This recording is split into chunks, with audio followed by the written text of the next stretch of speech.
Chapter 449. No.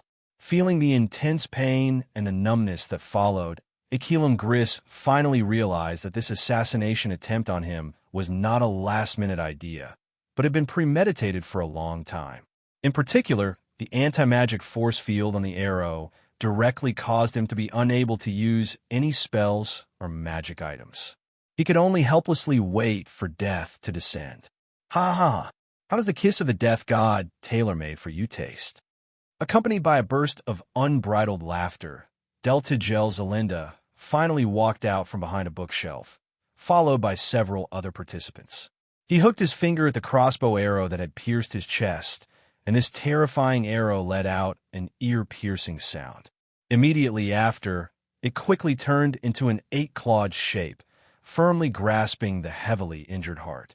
As a powerful mage whose strength was second only to Aquilum Gris in the Arcane Brotherhood, he clearly understood the terrifying strength of a top-notch mage. What was enough to cause a fatal injury in the eyes of many people, to a mage who grasped a ninth circle arcana technique, it only took a few seconds to completely reverse the situation. Thus, he specially designed and made this crossbow arrow whose value was equivalent to 10 of the best warships. Very good. Very good. So all of this was secretly planned by you. Aquilum Gris gnashed his teeth, clutching his chest that was constantly bleeding. Never in his wildest dreams would he have imagined that 3 of the 4 pagoda masters he had personally appointed would betray him. His eyes were filled with intense hatred. That's right. Old man, we've had enough of your stubbornness and stupidity. It's time for Luskan to enter a new chapter, and your death will be the end of the old era. Deltigel turned around and made an attack gesture at a tall granite construct. The latter did not say anything, swinging a fist the size of an iron pot and fiercely smashing it down. Boom! When the deafening sound reverberated in the hall, the heavily injured Aquilum Gris suddenly turned into a silver translucent soul state, borrowing the power of the wizard tower to instantly disappear without a trace. However, all of his personal belongings, including his clothes, rings, magic staff, and even the broken magic crystal and the crossbow arrow in his chest, were all left behind. Seeing this scene, Deltigel's pupils suddenly shrank, and he sternly shouted, "Damn it! Don't let him escape. Quick, activate the detection function of the wizard tower." Calm down. Have you forgotten how many traps and defenses he set up in the main control room? It's impossible for us to break in right away. Instead of wasting time chasing after a stray dog, why don't we discuss who will be in charge of the Arcane Brotherhood and who will be in charge of the magic crystal fragments? With that, another tower master looked at the magic crystal fragments that were shining with a strange light. For a moment, everyone was deeply attracted by the powerful magic pulse of the divine weapon, and their eyes shone with greed. Needless to say, the moment Aquilum Gris escaped with his injuries, the alliance that several high-ranked mages had signed in private was already broken. What followed next was an even more brutal struggle for power. At the same time, Aquilum Gris, who had successfully escaped with the help of his last trump card, was now advancing towards Deepwater City along the periphery of the Neverwinter Forest. Although he had managed to fix his broken heart with the help of the 7th Circle spell, Limited Wish, his old body was very weak. He did not dare to stay here for even a second, fearing that his rebellious subordinates would find him. Just as he was cursing the betrayal of his subordinates and secretly swearing that he would make a comeback and make all the betrayers pay a painful price, a huge shadow suddenly swept across the sky. Before the old mage could react, a ball of scorching flame fell from the sky. A dragon, Aquilum Gris, whose nerves were stretched taut, hurriedly cast a protective fire barrier and looked up at the huge creature hovering in the air. How miserable. I'm afraid no one would have thought that the founder of the Arcane Brotherhood would be seriously injured by his subordinates' rebellion. The black dragon sneered with a big mouth full of sharp teeth. Needless to say, the dragon was none other than Zhang Cheng, who had just rushed back from the outskirts of Silvermoon City. Due to the fact that he had recruited a few Dragonborn mages in advance, he had received the news as soon as the assassination began. He began to search along the periphery of Luskan and soon found traces of magic teleportation. You know me? No, that's not right. You're the guy who gave me the magic crystal fragments. Arklam Griss's expression quickly turned ugly. He was not a fool. He quickly realized that the strange black dragon in front of him did not meet him by chance, but had purposely waited here for a long time. Zhang Cheng smiled and nodded. Yes, I gave you the magic crystal fragments. But have you ever thought about what caused the rebellion today? What are you trying to say? Arklam Griss frowned subconsciously. What I'm trying to say is very simple. I'm the one who pushed the whole thing forward. From the moment you received the magic crystal fragments in public, this rebellion was destined to happen. Did you not notice it at all? Ever since you were immersed in the pursuit of prolonging your life, the arcane brotherhood, from top to bottom, began to climb up by any means necessary. A few years ago, the head of the North Tower, the Red Wizard Emo Kai, was killed in Icewind Valley. You had no intention of tracking down the murderer at all. Instead, you let the murderer take his place. To some extent, you encouraged this kind of unscrupulous competition. Think about it. If the people below realized that there was going to be a master with endless life and invincible power above them, what would they do? Of course, they would not hesitate to eradicate this threat so that they could climb to the peak of power one day. So from the moment I gave you the magic crystal fragments, you were destined to encounter a terrible assassination and rebellion. Goodbye, Arklam Griss. I will inherit the organization you founded and make Luskan the most powerful city in the north. As the last word blurted out, the magic wand in Zhang Cheng's little claws suddenly flashed with a green light. Zhang Cheng then flapped his wings and swooped down to attack again. Damn it! What did you do to me? Arklam Griss, who was hit by the green light, couldn't hide the panic and fear in his eyes. He found that his life force was quickly draining away, and the magic stored in his body was gathering to form a space tunnel that was enough to tear his body apart. I'm sorry, I'm not too sure what kind of incredible changes this thing will produce in your body. After saying that, Zhang Cheng, who swooped down, directly tore Arklam Griss' old body to pieces with his sharp dragon claws. At the moment of his death, a huge portal to an unknown space was finally formed. Chapter 450. Interesting. The Curse of Misfortune actually failed to summon the Doomguard. Could it be that the two worlds are in different universes? Or should I change the spatial coordinates of the Curse of Misfortune appropriately? Zhang Cheng, who had returned to his human form, bent down and carefully examined the remnant energy on the broken corpse. He narrowed his eyes and muttered to himself. Obviously, the wand he had used was none other than the dragon bone wand that he had obtained from the Warlock's graduation ceremony. It stored a total of 20 rounds of the Curse of Misfortune. This time, in order to get rid of Akilam Gree once and for all, he made an exception and used it as a trump card. After all, in the original history of the Farron continent, this old mage had escaped the assassination of his subordinates.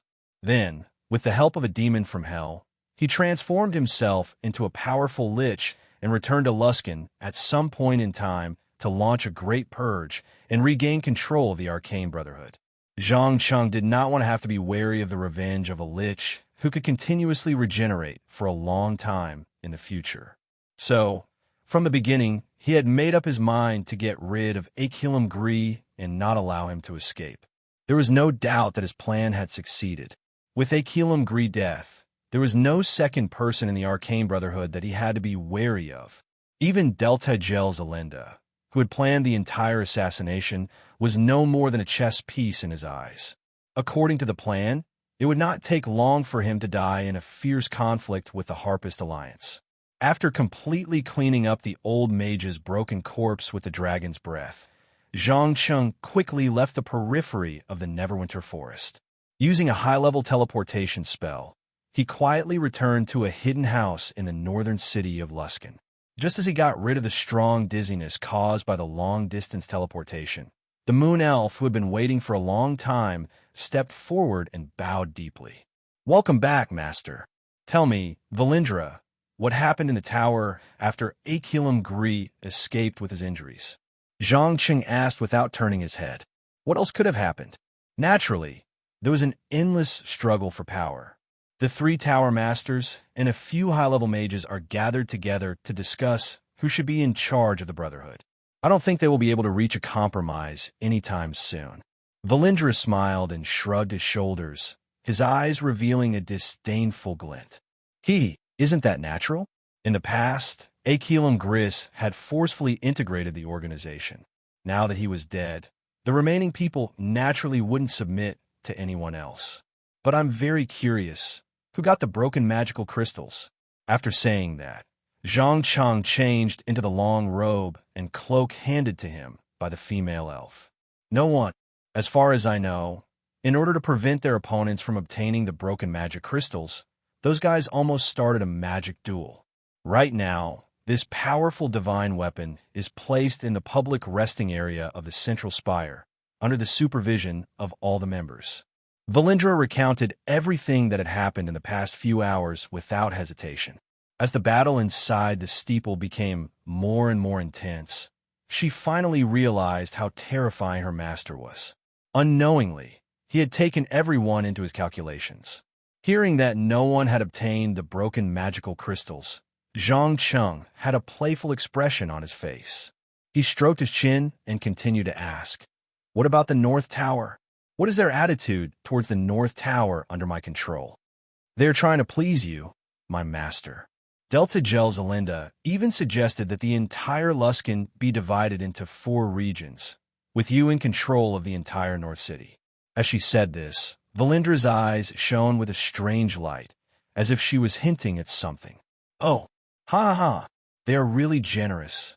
Zhangqing couldn't help but laugh out loud, not bothering to hide his disdain. Even an idiot would know that the truly valuable places in Luskan were the chaotic docks, as well as the West City where the shops were gathered. In comparison, other than being close to the inland and connected to the road to Icewind Valley, the only valuable thing in the North City was the fishbone handicrafts from the 10 towns. If one hoped to obtain benefits from these things, they would most likely starve to death. "Master, they're testing your reaction. More accurately, they're testing to see if you can be roped in. Currently, the 3 tower masters and a few high-ranked wizards have formed a weak balance, and you are the key to breaking the balance. Please believe me, as long as you show the slightest inclination to be roped in, the entire situation will become very interesting." Valindra licked her lips greedily. It was obvious that she knew the terrifying ambition of the dark dragon in front of her. At the same time, she also understood that as long as the information she provided could satisfy him, she would definitely be able to obtain unimaginable benefits from this turmoil. "Roping in? Sounds very interesting. But before that, I need you to make a trip to Icewind Valley." Zhang Cheng turned his head and looked into the eyes of the moon elf. "Icewind Valley?" Valindra raised her eyebrows in surprise. She couldn't understand what was in that desolate place that was worth a trip. Zhang Cheng smiled nonchalantly, pursing his lips as he explained, "Yes, Icewind Valley. I have prepared an army there. Your mission is to lead them across the spine of the world." "An army? You have an army?" "Of course. Otherwise, do you think I would dare to say that I would rule over Luskan without making any preparations? No, my preparations are beyond your imagination. Here, take it. Gar will believe that you are my emissary when he sees it." As soon as he finished speaking, Zhang Cheng threw a fluorescent stone to the female elf. He then walked out of the house without looking back, gradually disappearing at the end of the alley. Regarding the chaotic Luskan, he had never thought that he could subdue everyone by dividing and roping them in. Therefore, an army that was 100% loyal to him was necessary. At least, it could deter those rebellious pirates. Although, strictly speaking, the Faron continent was a world where quality far exceeded quantity, most people could not clearly understand the terrifying power of legendary spellcasters and legendary warriors. At this time, quantity was needed to let them directly understand the power of a certain person or a certain force. Apart from that, Zhangqing also needed the help of this monster army to resist the possible interference of Deepwater City in the south. Deepwater City was the most densely populated and also the most powerful city in the north. It ruled over nearly 1 million people and had warned and restrained Luskin's expansion many times. He was not very sure if the Deepwater City Lord Alliance would react violently when he, the symbol of evil, became the ruler of Luskin. However, if there was an army of monsters, then the other party would carefully consider the issue of casualties and make a certain degree of compromise. Chapter 451. In the evening, the cold sea breeze blew gently across the dock, causing many sailors who had just disembarked from the ship to shrink their necks and walk quickly to the nearest tavern and inn. Needless to say, what they wanted most now was a glass of strong liquor that could warm them up. If possible, it would be best if they could find a woman to comfort them from the loneliness of being at sea for a long time. No one noticed that on the second floor of one of the taverns, Ian was haggling fiercely with a fat man who weighed at least 150 pounds. "Sir, this price is already our limit. After all, we have to bear the corresponding risk if we take all your loot at once." The fat merchant waved his hands and shouted excitedly. However, if one looked closely, they would notice a flash of greed in his eyes, as well as an endless thirst for money. "Limit? Are you kidding, Samson? The price you offered is not even 30% of the real value of this batch of loot. Stop playing tricks with me. At least double the price, or I'll find another buyer." Ian was not someone to be trifled with. He directly exposed the other party's trick. As an adventurer who came from the bottom of society, he understood the profit-seeking nature of merchants better than his peers. In fact, ever since he returned to Luskin, he had been looking for buyers for the loot. However, because the quantity was too large, there were not many merchants who could take it all in one go, so he could only patiently sell it part by part. The fat man called Samson did not feel embarrassed at being exposed at all. Instead, he tried his best to argue, No, sir. I'm not buying ordinary goods, but military weapons and armor engraved with the mark of Neverwinter. I have to find a way to erase the mark on it before I can resell it. In addition, if we are discovered, we will immediately be viewed as an enemy by Neverwinter and even be banned from doing business. So, considering the risk, this price is very reasonable." Just as Ian was about to refute, the closed door was suddenly pushed open, and a mysterious person wrapped in a cloak walked in. "Who are you? Where are my men?" He stood up abruptly, one of his hands tightly gripping the mithril two-handed sword on his back, ready to fight. "Relax, it's me. Your pirates were only knocked unconscious." With that, the intruder took off his hood, revealing an extremely young face. It was Zhang Chung, who had just killed Akeelam Gris. "Master," Ian was obviously shocked. "Yes, it's me. Now, I have something I need you to do." Zhang Chung didn't care that there was an outsider in the room and quickly expressed his intentions. "Please give me your orders." Ian, who had regained his composure, placed one hand on his chest and bowed slightly. Seeing the other party's humble attitude, Zhang Chung nodded with satisfaction. "Very good. I need you to gather all the pirates around Luskin within half a month. It doesn't matter if it's bribing, roping them in, or directly annexing them by force. In short, I want to see a powerful fleet in half a month. Tell me, can you do it?" Ian's eyes widened in surprise. After a full minute, he frowned and asked, "Are you sure you want to do this? Could it be that the Arcane Brotherhood?" Before he could finish, Zhang Chung waved his hand and interrupted him. "You don't have to worry about the Arcane Brotherhood's interference. Just a few hours ago, Akeelam Gris was met with a rebellion and an assassination attempt. In the end, he died at my hands. Right now, the Spire has fallen into an intense internal conflict. For the time being, there's no time to pay attention to the changes in the outside world." "What? Akeelam Gris is dead?" The two people in the room cried out in surprise at the same time, especially the merchant, Samson. His forehead was sweating profusely, and the fat on his body was trembling nonstop. Zhang Chung glanced at Samson and said meaningfully to his subordinate, "Remember, you only have half a month. If you can't complete the mission in half a month, I'll treat it as if you don't have the ability. You should know what I do to people who don't have the ability. Please rest assured, I won't let you down. Also, I want to ask, why are you in such a hurry to gather the pirates?" Ian clenched his fists tightly, his eyes shining with intense ambition. It's very simple. I have a premonition that war is coming. This time, our enemy is likely to be the allied army of Deepwater City and Neverwinter. How about it? Do you have the confidence to teach them a lesson they'll never forget? Zhang Cheng had a faint smile on his face, as if he didn't take his opponents seriously at all. Ha ha! The allied army of Deepwater City and Neverwinter? I'm very happy to have such a stepping stone. If I'm not wrong, you've already sent people to mobilize the army hidden in the depths of the frozen wasteland, right? Ian laughed happily, his laughter full of excitement and anticipation. What do people live for? Perhaps some people who claim to be kind would say that it was for feelings, for the happiness of family, friends, and lovers. But those who truly stood at the top of the pyramid would say that it was for fame, power, and money. Without a doubt, he belonged to the latter. He longed to stand at the top and receive the hateful, fearful, and admiring gazes of countless people. I admire your ambition. Work hard.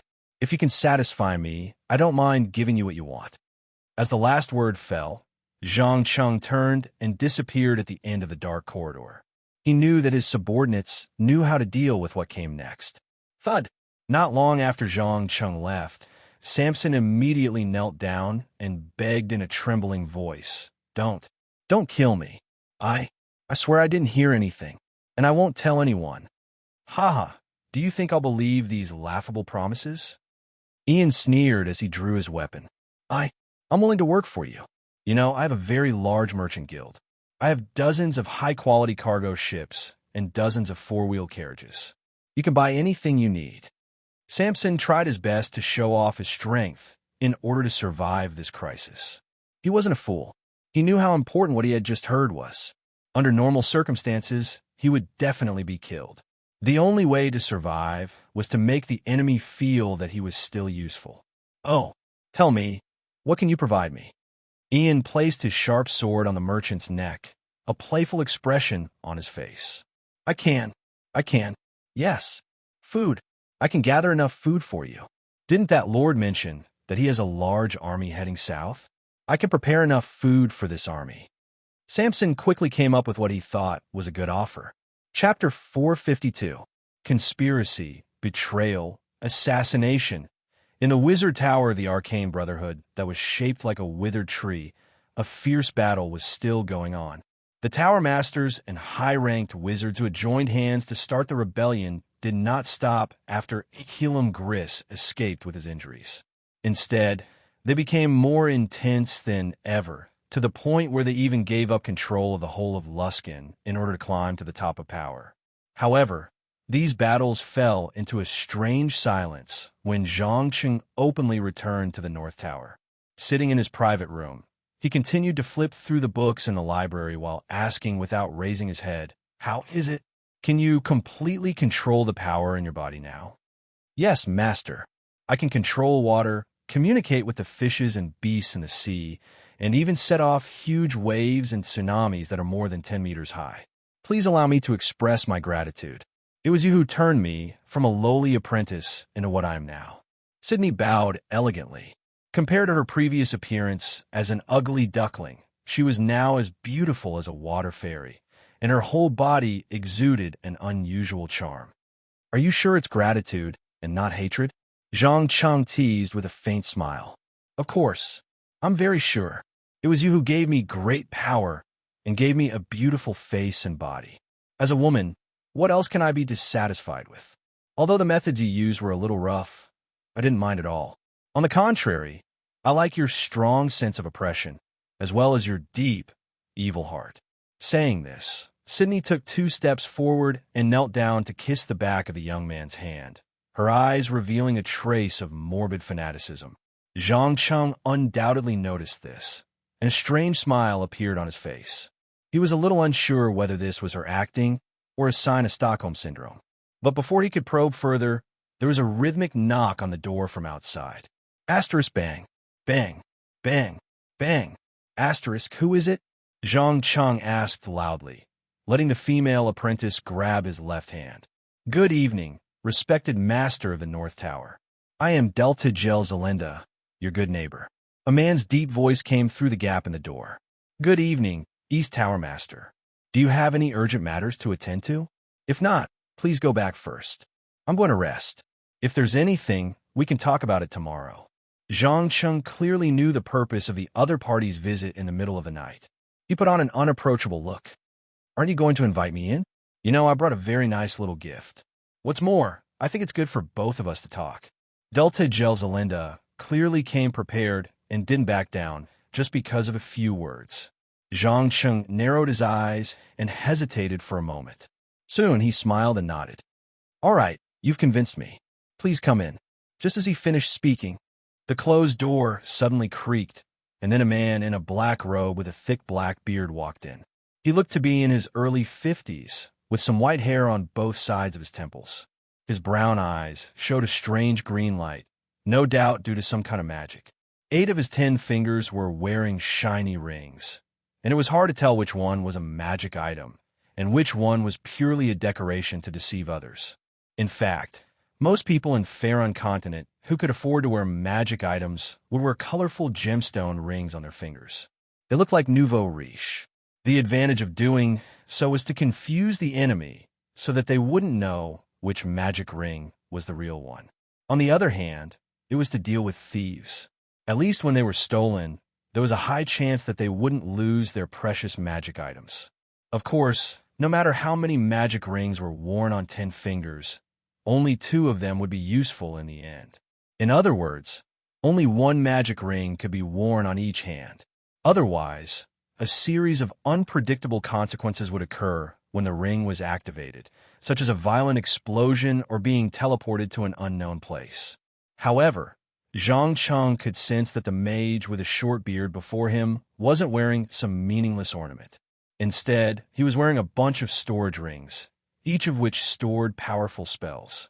Through an indescribable magic coordination, the mage minimized the influence between the rings. Although it was not 100% safe, it was enough to offset the interference during activation. Just like a sentence repeatedly mentioned in books, top spellcasters, especially mages, were not given for free. They often had their own trump cards. Do you mind if I sit down? Delta Gel asked with a smile as he placed a beautifully wrapped small box on the table. Please sit. Zhang Cheng raised his arm and made a gesture of invitation. Thank you very much. Delta Gel sat on the chair generously and explained in a slightly annoyed voice. First of all, I would like to apologize for the misunderstanding. I hope you don't mind my little test. After all, I didn't know your true identity at that time, and Arklan Gris getting the broken magic crystals made me nervous. No, you don't have to apologize. On the contrary, I have to thank you because you sent me a few good test subjects. Zhang Cheng raised his hand and snapped his fingers. Pa! In an instant, a black shadow walked out from the secret door behind the bookshelf. The moment he took off his hood, Deltagel's jaw dropped in shock.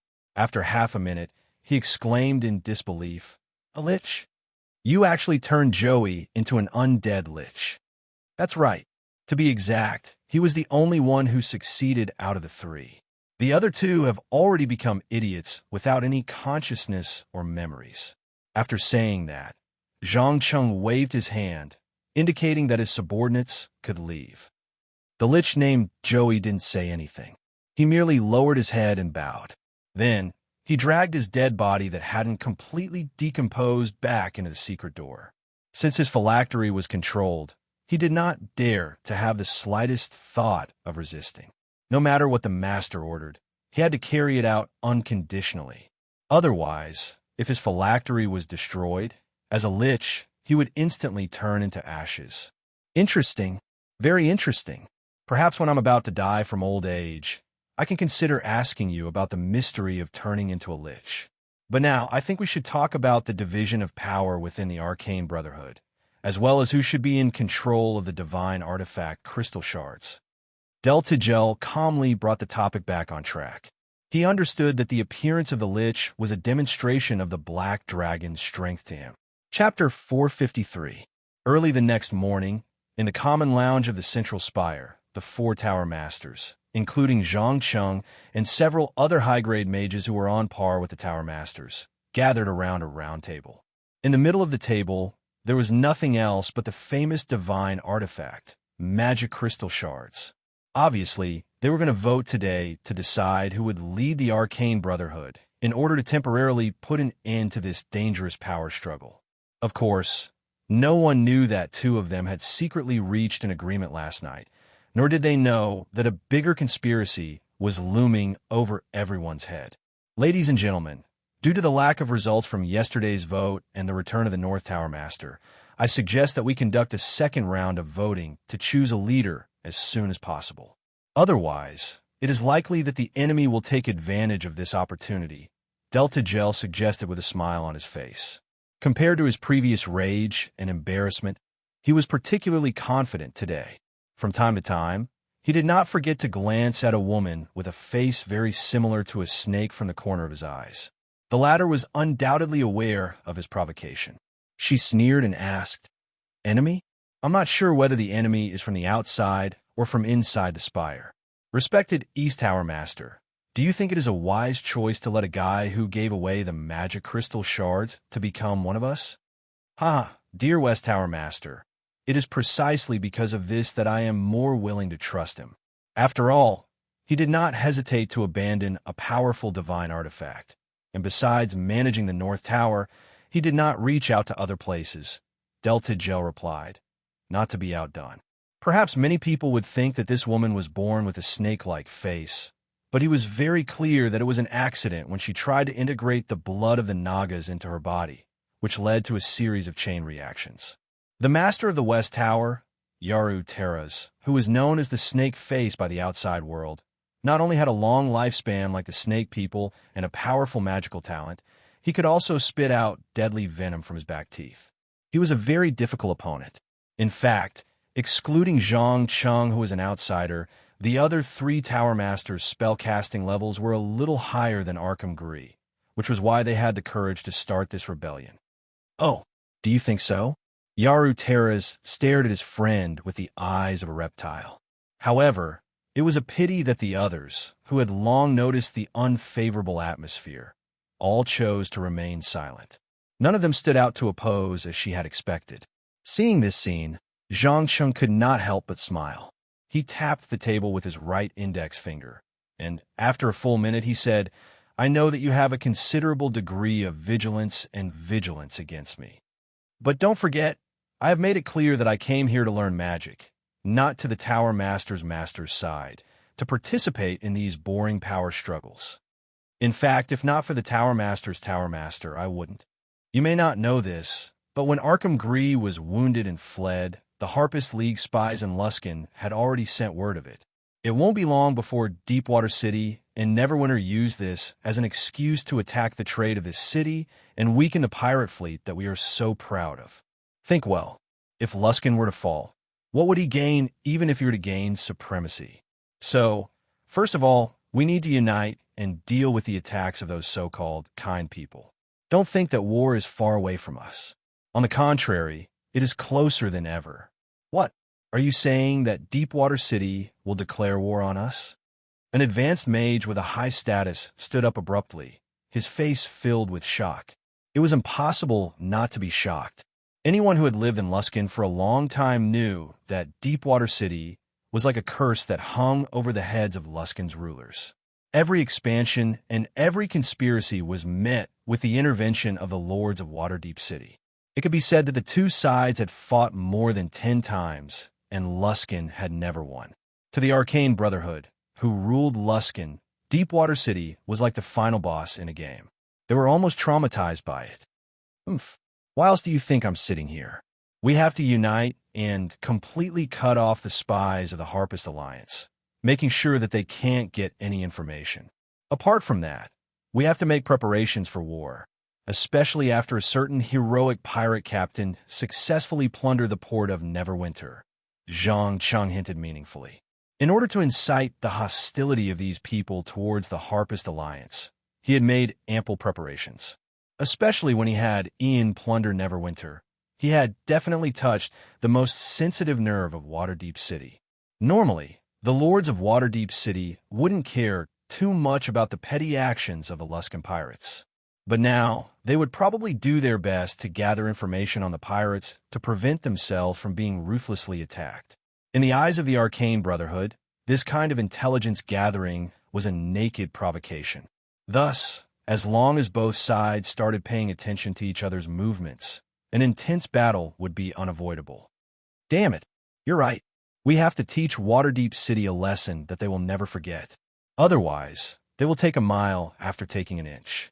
Another high-ranked mage stood up and roared in anger. That's exactly what I wanted to say. We have to stop the internal friction and unite against the external forces. Let's vote now. The one with the highest number of votes will become the leader of the Arcane Brotherhood. I swear that no matter who is elected, your power will not be weakened. Delta Gel knew that the time was ripe and immediately struck while the iron was hot. After all, he was an idiot. He knew very well that no one here wanted to return to the days when Aquilum Gris had the final say. They also didn't want their lives to be controlled by someone else, so compromise was necessary. Let's vote. Let's vote. Agreed. I think we should keep this voting method. Whenever there's an important decision to be made, the high-ranked members must vote. For a moment, the promise of the East Tower Master was like a hammer that broke the shackles, instantly resonating with many people. No matter what, the threat of Waterdeep City was real. No one wanted to control a declining city. Luskan had to continuously expand until they defeated all the enemies in the north that could threaten their position. Due to the small number of people, the results of the voting were out quickly. Unsurprisingly, Delta Gel was elected as the leader of the Arcane Brotherhood with a small margin of 1 vote. At the same time, he was also the controller of the broken magic crystals. Chapter 454. Following the Arcane Brotherhood's election of a nominal leader, the chaotic situation in the city quickly returned to normal. To be more precise, it was the high-ranked mages led by Delta Gel who summoned the commanders of the city and demonstrated the power of magic. After that, all the rumors about the rebellion and Aquilum Gris escape from the city completely disappeared. No one who made a living in Luskan was such an idiot as to offend the present authorities for the sake of a stray dog. Soon, the entire city began to prepare for a possible war under the orders of the Brotherhood. At the same time, a large number of low-ranked mages and apprentices secretly cooperated with the mercenaries to investigate suspicious places in the surrounding areas. For this, they even offered a high reward. In just 2 or 3 days, several strongholds of unknown forces were uprooted. The people were either killed on the spot or captured and sent to prison for secret interrogation. Under the incomparable temptation and hint of the magic crystals, no one could keep a secret. Thus, one after another, plans and conspiracies that should have been hidden in the dark were exposed to the light of day. Look, the leader of the North Tower is right. These damned harpsmen are collecting information on us, especially on the military. I think they're really going to declare war. Delta Gel straightforwardly threw a pile of confessions on the table, allowing everyone to flip through them. I've also just received news that the fleet of Deepwater City is assembling. It seems that they may set off at any time. Another low-ranked agent quickly handed over the information in his hands. As an evil organization whose highest goal was to annex the North, the Arcane Brotherhood had long since established a huge intelligence network. Through one agent after another, they continuously sent information to the Spire. Thus, things like the gathering of the Navy of Deepwater City could not be hidden from their eyes everywhere. Interesting. So, our old rivals are preparing for a naval war? Yaru Teras narrowed his eyes and stuck out his forked tongue. It had to be said that no one knew if it was because of that accident, but whether it was her movements or habits, she was becoming more and more like a Naga. My apologies, respected leader of the West Tower. We can't be sure for now. Apart from Deepwater City, Neverwinter is also mobilizing their city defense forces. It's hard to guarantee that they won't join forces to launch an attack from both the sea and the land. The agent quickly made his judgment. So the city of Neverwinter and Deepwater have joined hands? That doesn't sound good. Delta Gel stroked his beard and frowned. Deepwater City alone was enough to make Luskan feel like he was facing a great enemy. Coupled with the well-trained city defense army of Neverwinter, even he would have a headache. Glancing at the gloomy expressions of everyone present, Zhang Cheng's eyes flashed with an imperceptible trace of contempt. He took the initiative to suggest, I think maybe we can use the captives of the Harpist League to set up a trap first. Maybe we can catch a few big fish in advance. As for Deepwater City's navy, you don't have to worry at all. No matter how many warships they have, they will eventually become coffins in the sea. Oh, are you planning to do it yourself? Yara Teras was surprised. Although she knew that the young man sitting in front of her was a terrifying black dragon, she never thought that he would be willing to face Deepwater City's fleet.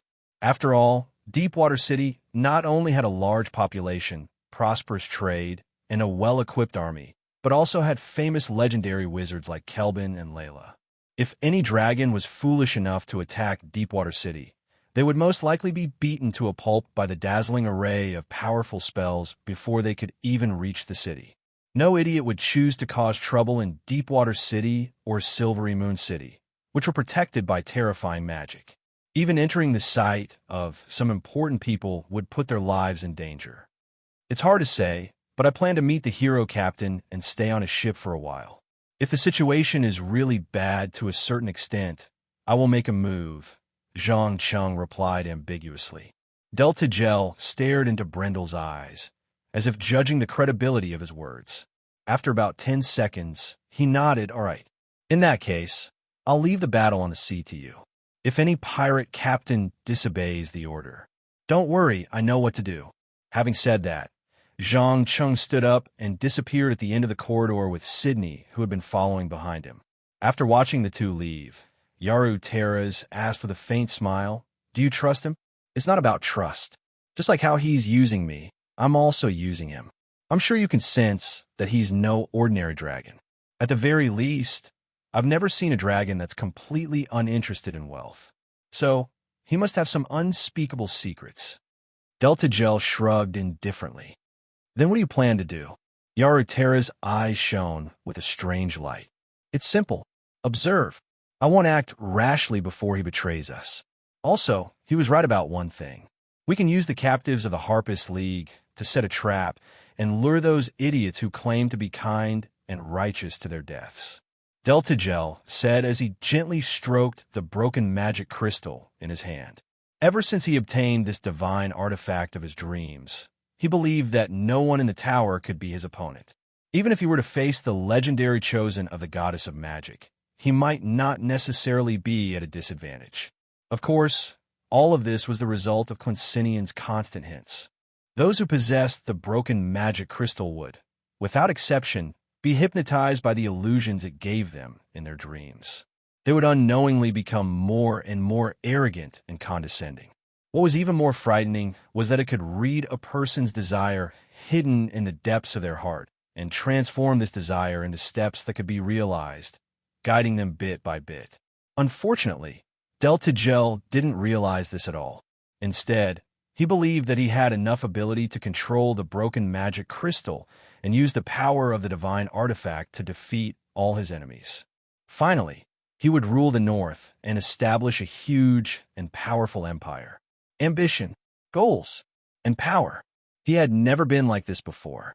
He could clearly feel what he wanted to obtain. You've changed. After a long period of silence, Yara Teras gave a meaningful comment. Nothing is set in stone. Every one of us is changing. Remember, I'm now the leader. Don't try to challenge my authority and bottom line. Otherwise, you'll find that I'm a very terrifying enemy. Chapter 455. While many Northland residents were focusing their attention on the increasingly tense relationship between Luskan and Deepwater City, as well as all sorts of small skirmishes and conflicts, no one noticed that a large and well-equipped army had crossed the path of the spine of the world and arrived at the tributary of the Mirar River. After an entire winter of fighting, Gar was no longer a tribal chief who only had 1,000 or 2,000 soldiers and 5,000 elderly, women, and children under his command. Instead, he was a king who controlled more than 13,000 bloodthirsty warriors. Among these 13,000 warriors, 4,500 were goblins, 1,500 kobolds, 2,000 half-orcs, 1,000 orcs, 800 gnolls, and 1,200 barbarians. As for the rest, they were made up of earth goblins, bugbears, ogres, trolls, and giants. Even the overlords of the far north, the frost giants, and two relatively young white dragons, were forced to join them. The reason was simple. Even they could not stop the evil army that swept through the entire Icewind Valley. Thus, after a few probing battles, they quickly made a wise choice. This was especially true for the young white dragons. Their intelligence was not much higher than that of wild beasts. After being beaten up, they decisively lowered their noble heads. One of them even volunteered to become the orc chief's mount. Apart from that, Gar also used his advantage in numbers to capture more than 30 rare woolly mammoths. He then transformed these large herbivores into terrifying war weapons. Whether it was attacking cities or charging on the plains, they could play a decisive role. In addition to the scouts made up of winter wolves and wargs, it could be said that if Gar decided to start a war, the entire Northland could be conquered in a very short period of time. Unfortunately, Zhang Cheng did not give such an order. Thus, the orc chief only brought about half of his forces with him on this trip. The rest were still hidden in the depths of the endless frozen wastelands. Even though he did not understand why his mysterious master was so cautious, he still did not dare to resist in the slightest. This was because he could never forget Gar's colossal body that covered the sky, the scorching flames that spewed out of the dragon's mouth, and the indispensable blood spring that built this army. Feeling the bone-chilling wind blowing down from the mountains, Gar took a deep breath and turned to the moon elf behind him. How long until we reach Luskan? Also, you better tell me what Master needs us to do. 6 days. Sorry, my orders were to take you to Luskan. I don't know anything else. Valindra narrowed his eyes and observed the monsters that were setting up camp, a smile of unknown meaning appearing on his face. As an elf who had left her hometown, she had never thought that the Icewind Valley, which many people thought was worthless, would have such a large army. At the same time, she also realized that when this army appeared on the outskirts of Luskan, it would cause a huge commotion. War. It was the only way to change the current distribution of benefits. The reason why Luskan was afraid of Deepwater City was that he could not defeat the other party in a head-on battle. However, with this monster army, the situation would immediately reverse. Perhaps Gar did not realize how great the power he held was, but Valindra did. Without a doubt, this was an army that could change the situation in the northern lands, a force that could truly strike fear into the hearts of Deepwater City. One had to know that the Farron continent was not like Earth. Every city had millions or even tens of millions of people. Due to the limitations of transportation, most of the so-called big cities did not have more than 20,000 people, and they had to be built on rivers to transport the huge amount of food, vegetables, fruits, cloth, iron products, and so on that the city consumed every day. Cities like Deepwater City and Port Karen that had more than 100,000 people were few and far between in the entire continent. Each of them had a long history in the protection of powerful magic. Otherwise, it would not take long for them to decline and perish in all kinds of disasters. How many troops could a city of about 20,000 people support? Take Luskan, which was completely militarized, for example. There were a total of 5 commanders in charge of daily affairs. Each commander controlled 200 soldiers equipped with spears, shields, armor, and 14 warships. Each warship was accompanied by a crew of 70 sailors. In general, excluding the pirates, mercenaries, and mages who were not in the army, Luskan's standing military force was only 1,350 people. With these 1,350 soldiers, they were able to suppress the city of Neverwinter in the south. In comparison, Deepwater City had a larger population, so it had a larger army. However, it did not have more than 400 or 500 people. 2,000 of them had to stay in the city. On one hand, they had to suppress possible riots, and on the other hand, they had to defend against monsters that suddenly came out of the huge underground maze. This meant that even if Deepwater City and Neverwinter joined forces, they could only mobilize less than 3,000 soldiers. In addition to Luskan's own soldiers, there were only a little more than 4,000 people. But now, the army of monsters that had only been mobilized by half already had more than 6,000 people. especially the goblins who had drunk the blood-red spring water. Their strength, agility, and physique were far superior to ordinary human soldiers. In addition, they were fierce, bloodthirsty, and fearless of pain and death. They were definitely the nightmare of any enemy. Do we still have to walk for 6 days? The jerky we brought can last us 2 weeks at most. What do we do after that? Gar touched the scar on his left face and frowned. Food was always the most troublesome problem for an army. The larger the army, the more food it would consume. Although he had been killing whales and smoking jerky for the whole winter, he could not carry much food. After crossing the ridge of the world, there was not much left. Don't worry, Master will prepare everything for you. Also, I suggest that you split up the army. Let the barbarians and half-orc warriors be the vanguard and head towards Luskan. It's best for the rest to hide in the forest. The female elf reminded him calmly. I understand. Gar cracked a sinister smile.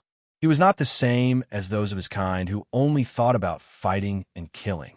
He understood the importance of tactics. Although the barbarians and half-orcs were seen as a race that lingered on the edge of civilization, they were still accepted by some humans. However, goblins, kobolds, orcs, ogres, trolls, and giants were different. The latter were seen as monsters, and soldiers and adventurers did not even need a reason to kill them. They could directly draw their swords and kill them without any blame. After a short rest, early the next morning, the army of monsters continued to move south along the empty wilderness. In order to hide, they did not choose to walk on the main road. Instead, they crossed the river that had just thawed.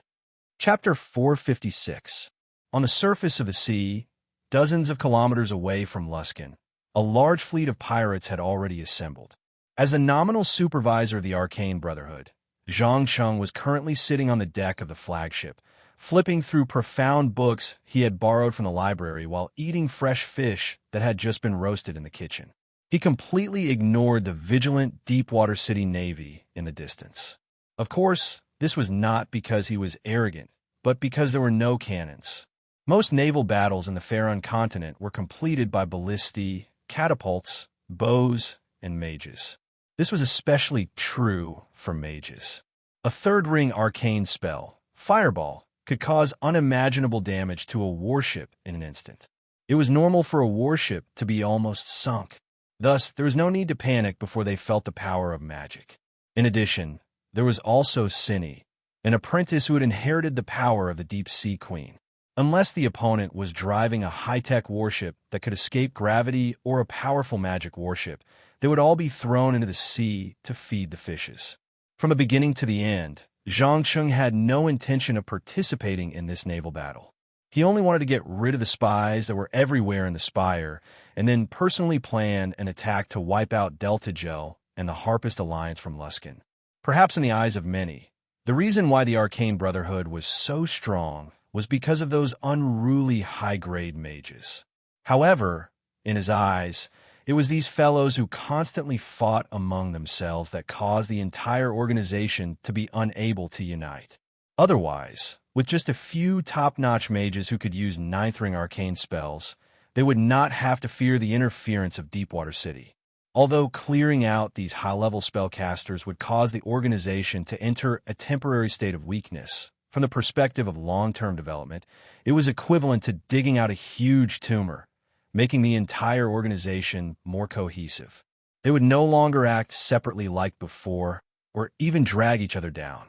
However, to Zhang Cheng, whether it was Luskan or the Arcane Brotherhood, they were just toys that he could use to vent the crazy thoughts and desires of destruction that lingered in his mind. He hoped to use these things that required a lot of energy to maintain a certain degree of rationality, and then collect and learn complex and profound magical knowledge in a rational state. Otherwise, he could not guarantee that his soul would still remember everything he had learned after leaving this body. Master, the fleet of Deepwater City has just sent a flag signal, and they want to send a messenger to negotiate with us, Ian reported in a low voice. As he spoke, he did not forget to glance at the pirate captains not far away, who knew what they were thinking. Although he was elected as the temporary commander of the fleet because of the prestige he gained from plundering the port area of Neverwinter, he knew that these cunning old foxes were not convinced. They were secretly colluding with each other, waiting to see him make a fool of himself. Zhang Cheng. Is that so? Looks like they think that I'm the same as those spineless idiots in the past, and will succumb to verbal threats? Zhang Cheng pursed his lips and revealed a contemptuous smile. That's right. In fact, the monitors sent by the Spire in the past would mostly choose to retreat during the negotiations. That's why we've had many conflicts with the Deepwater City fleet over the years, but we've never had a real war. Sir, do you really intend to start a war this time? The pirate captain asked with a serious expression. Not only him, but the other captains who had rushed over for the war council also raised their heads. Their eyes flashed with naked ambition and desire. There was no doubt that the pirates did not want to continue tolerating. They were eager to use a glorious victory to prove that they were the masters of this sea region. Hee, I like the look in your eyes. Yes, this time I won't retreat, and I won't choose to endure. So, please return to your ships and prepare for battle. When the negotiations are over, I'll send a signal. Then, all you have to do is immediately launch an attack and completely destroy the Deepwater City fleet. Tell me, can you do it? Zhang Cheng said with a faint smile. Start the war. Ha ha. Sir, we've been waiting for you to say that. Yes. Start the war. Destroy the Deepwater City fleet. Let the bastards of Deepwater City pay the price. The price of blood. For a moment, every pirate captain on the deck could not help but shout loudly. They wanted to vent all the resentment they had accumulated over the years. They did not care about justice or evil. As long as they defeated Deepwater City, the Sorbet region would no longer have any decent resistance. All the merchant ships passing by would be like ducks in a lake, freely hunted by them. Appreciating the greedy looks of these vulgar pirates, Zhang Cheng's eyes flashed with a hint of playfulness. He turned his head and said to Ian with a smile, Remember, let those disobedient guys take the lead. The Deepwater City fleet will help you clean them up. He understood, my evil master. Ian, who understood tacitly, opened his mouth and laughed happily. At the same time, he made a gesture to one of his trusted aides. The latter quickly hung up the flag that symbolized the negotiations and then lowered a small sampan. Zhang Cheng directly jumped onto the sampan, allowing the four sailors to paddle as they slowly sailed toward the enemy's flagship a few kilometers away. About 10 minutes later, he boarded an advanced warship that had a displacement of about 400 tons and carried at least 200 soldiers. Of course, this advanced was not according to the standards of the people on Earth.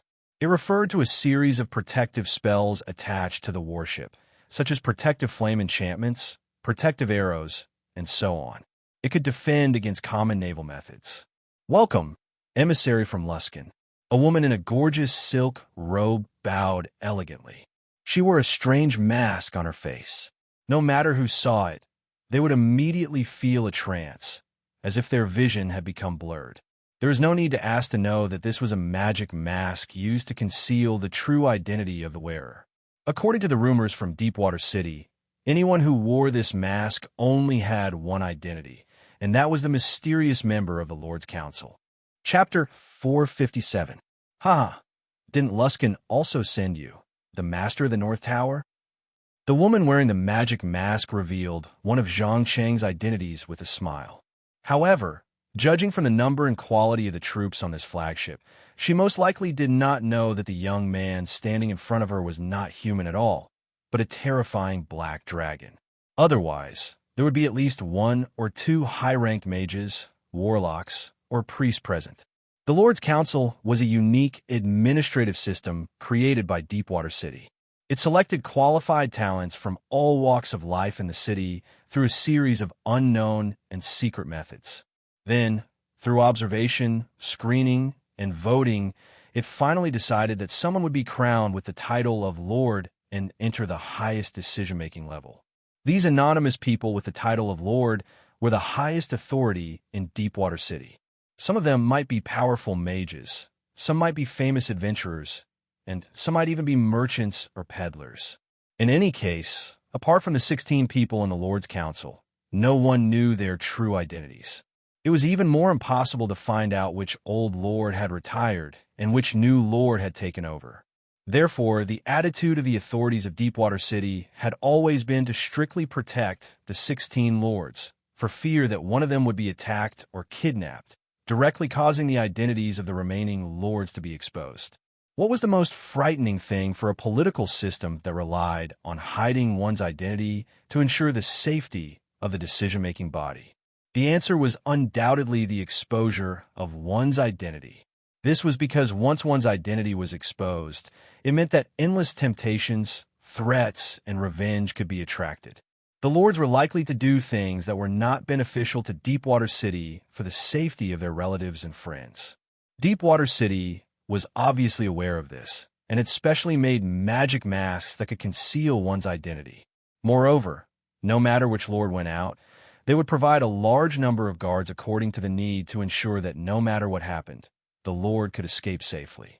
However, today, Zhang Cheng did not feel the slightest bit of threat from this warship. This also meant that he could capture this lord alive and detonate the political crisis that Deepwater City was most afraid of. Thinking of this, his eyes flashed with a trace of undetectable madness. Suddenly, without any warning, he reached out and grabbed the other party's slender neck. Then he smiled and said to the stunned soldiers and guard around him, "I'm sorry, everyone. The negotiation is over.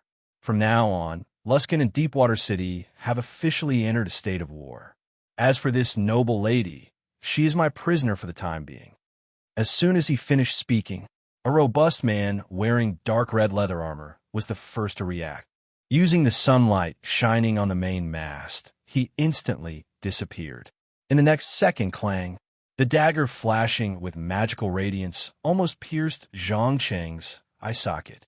However, it was a pity that it was intercepted by the Soul Reaper, who was emitting black smoke. Just as the woman was about to make use of her nimble movements to launch a second attack, the corners of Zhang Cheng's lips curled up into a mocking smile. Then, he pressed the demon's sword against the woman's chin and threatened, "Throw away the weapon in your hand, or I'll kill her." "You despicable!" The repulsed man's face flushed red, clearly not expecting this envoy of Luskin to threaten him with his lord's life. Despicable? No, I prefer to call it tactics and techniques. All right, don't be so nervous. Put down your weapons, or I can't guarantee the safety of this lady. Also, let me remind you that the sword in my hand is not an ordinary sword, but a demon's sword, an evil weapon that could devour souls. It could devour a person's soul and read all their memories. Think about it. If I announce the identities of all the lords of Deepwater City to the public, what interesting things will happen? Zhang Cheng completely ignored the hateful, vigilant, and disdainful gazes around him. He raised his hand and shot a dazzling light into the air. Although it was daytime, the light created by magic still emitted a light 10 times more dazzling than the sun. It could be seen clearly even from several kilometers away. Signal. It's a signal. A lookout on the pirate ship saw this scene and immediately shouted at the top of his lungs, "Raise the battle flag. Inform all captains to attack immediately." As the commander of the fleet, Ian narrowed his eyes and hesitated for a moment before quickly giving the order to attack according to the plan. Although he was very clear that these motley crew of his were no match for the Navy of Deepwater City and would completely collapse in an hour or two, he had a powerful trump card that could instantly turn the situation around. That was the motionless Sydney on the deck. This young lady was no longer an apprentice in the ordinary sense. Although she had yet to receive the title of an official mage from the Arcane Brotherhood, the power she possessed already surpassed most mages and was even more terrifying. This was especially true in places with abundant water resources, such as rivers, lakes, and seas.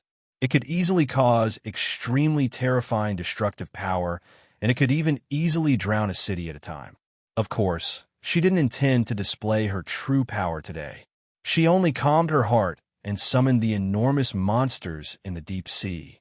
Perhaps the pirate captains who were in a hurry to attack didn't notice the abnormality under the sea, but Ian discovered that the pirate ship under his feet had been enveloped by a huge shadow. Full sail. Prepare the catapults. Prepare the catapults. Release. Release. The pirates didn't seem to notice the arrival of the terrifying sea monster at all. They steered the wooden ships that were lagging behind and rushed over in a spurt of energy. When the distance between them reached a certain distance, all kinds of rocks, fire arrows, and crossbow bolts rose into the air like raindrops and shot at the enemy fleet. For a moment, the originally quiet sea was broken by all kinds of shouts, cries for help, and painful howls. Ships of all sizes crisscrossed each other, and a chaotic battle quickly unfolded. Due to the lack of cannons, there was no battle formation in Faron Continent's naval battle. It was just a chaotic battle. Some even tried to board the enemy's ships and kill the enemy's soldiers and sailors.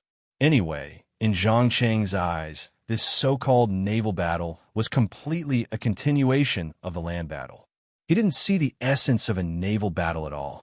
In contrast, the well-trained soldiers of Deepwater City demonstrated the importance of discipline. They quickly chased away the pirates who boarded the ships, and some even turned the tables and took over the pirate ships. After about half an hour, the first batch of pirates who rushed over were either sunk or captured.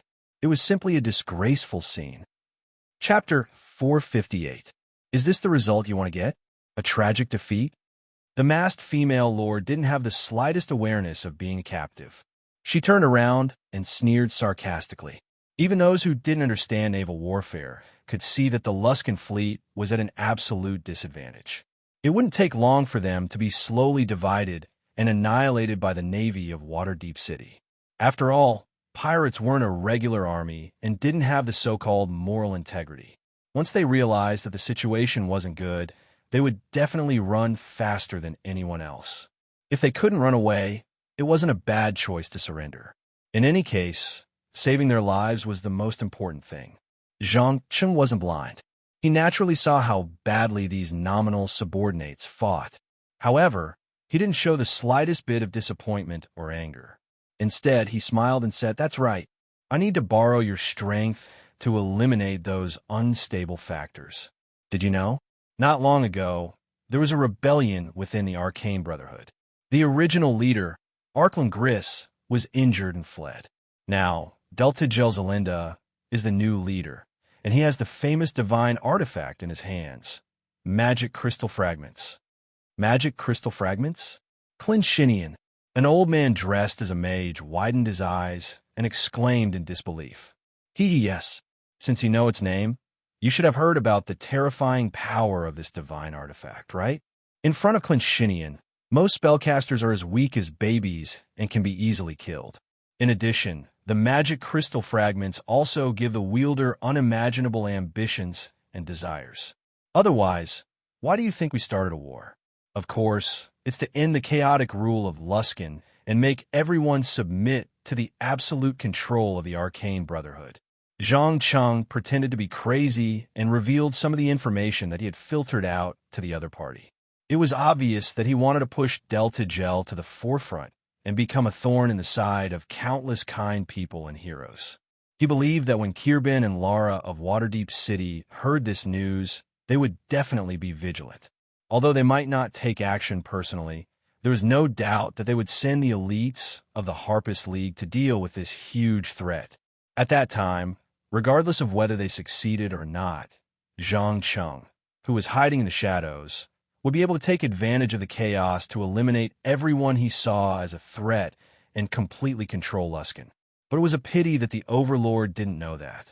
Seeing the terrified eyes of the mages on her side, she immediately frowned and questioned loudly. "So you sent those pirates to their deaths?" "Die? No, madam, they have completed their mission. Next, it's my turn to reveal the first trump card." As the last word left his mouth, Zhang Cheng raised his hand again and shot a strong light into the sky. Boom! A huge black shadow suddenly rushed out of the sea and smashed the two warships that were entangled together into pieces. before the other soldiers and sailors in the battle could react to what was happening.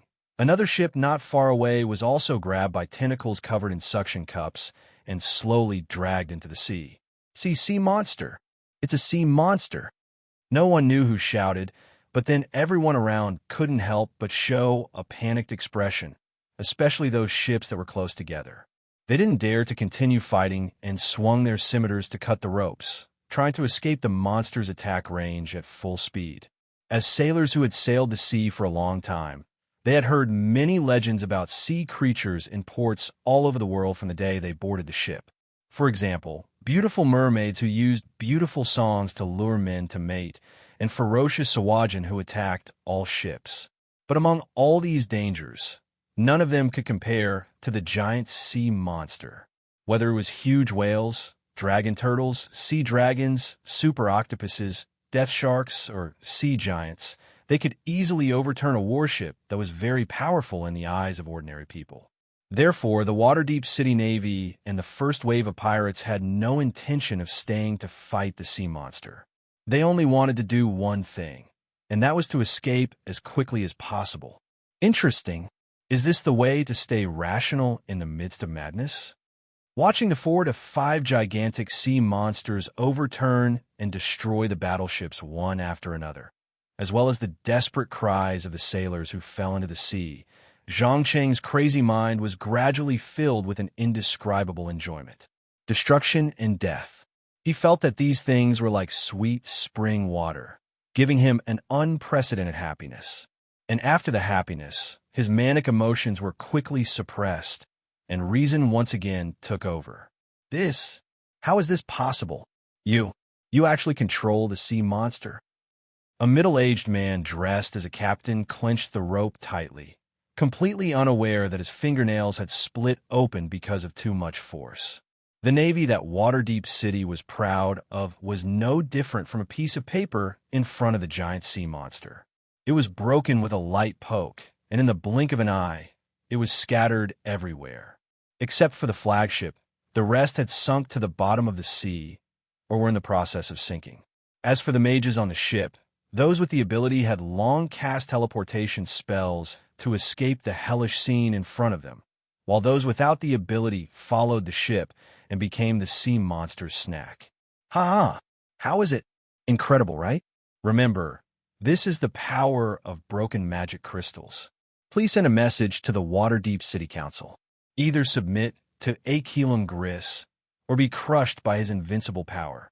All right, today's conversation ends here. I'll take this noble lady with me. You'd better give me an answer within a week, or we'll dig out the other lords one by one and announce it to the public. After saying this standard line of villains, Zhang Cheng rose into the air and turned into a black dragon, grabbing the woman and flying towards the flagship where Ian was. No one knew whether it was because they were affected by the complete annihilation of the fleet or because they were intimidated by the black dragon's warning. But in short, no one dared to stand out to stop them, or even try to rescue the captive lord. After a full minute, the old mage who had just spoken took a deep breath and said with a serious face, "Everyone, we don't have time to be sad and depressed. We must immediately send this news back to Waterdeep City. Broken magic crystals are not ordinary magic items. The war it causes will often cause unimaginable destruction. That's right, we must stop Luskin's ambition. Master Glaze, please cast a teleportation spell to return to Waterdeep." Before the other mage could finish his words, the ship suddenly shook violently, and then thick tentacles covered with suction cups quickly emerged from the sea. "Not good.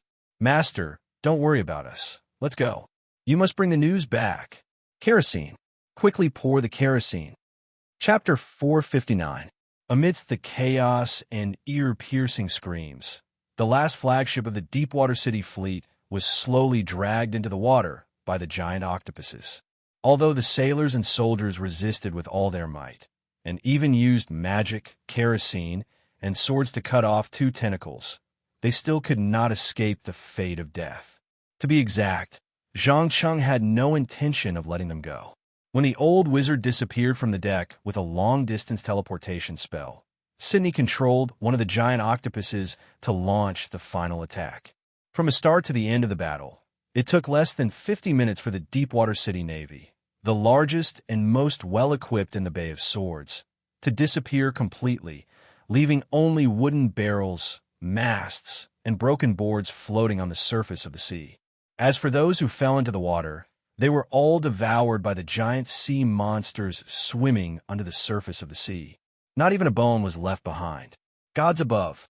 Even Ian couldn't help but shudder at such a horrifying scene, let alone the pirates who didn't know what was going on. He looked at Sydney with eyes full of shock and fear. The female apprentice's eyes flashed with a trace of pride. She quickly pulled her hood tight and maintained her cold and aloof attitude. To a certain extent, her ability was almost synonymous with invincibility in this sea, except for the gods and very few deep-sea races. Even the powerful primordial dragons would be in trouble if they were dragged into the water and besieged by so many sea monsters. Of course, if someone could bypass the protection of the giant waves and sea monsters and directly approach Sydney, they could also succeed in killing her. No matter what, her current attainment in magic was only at the level of an advanced apprentice, which was far from enough to deal with all kinds of complicated situations.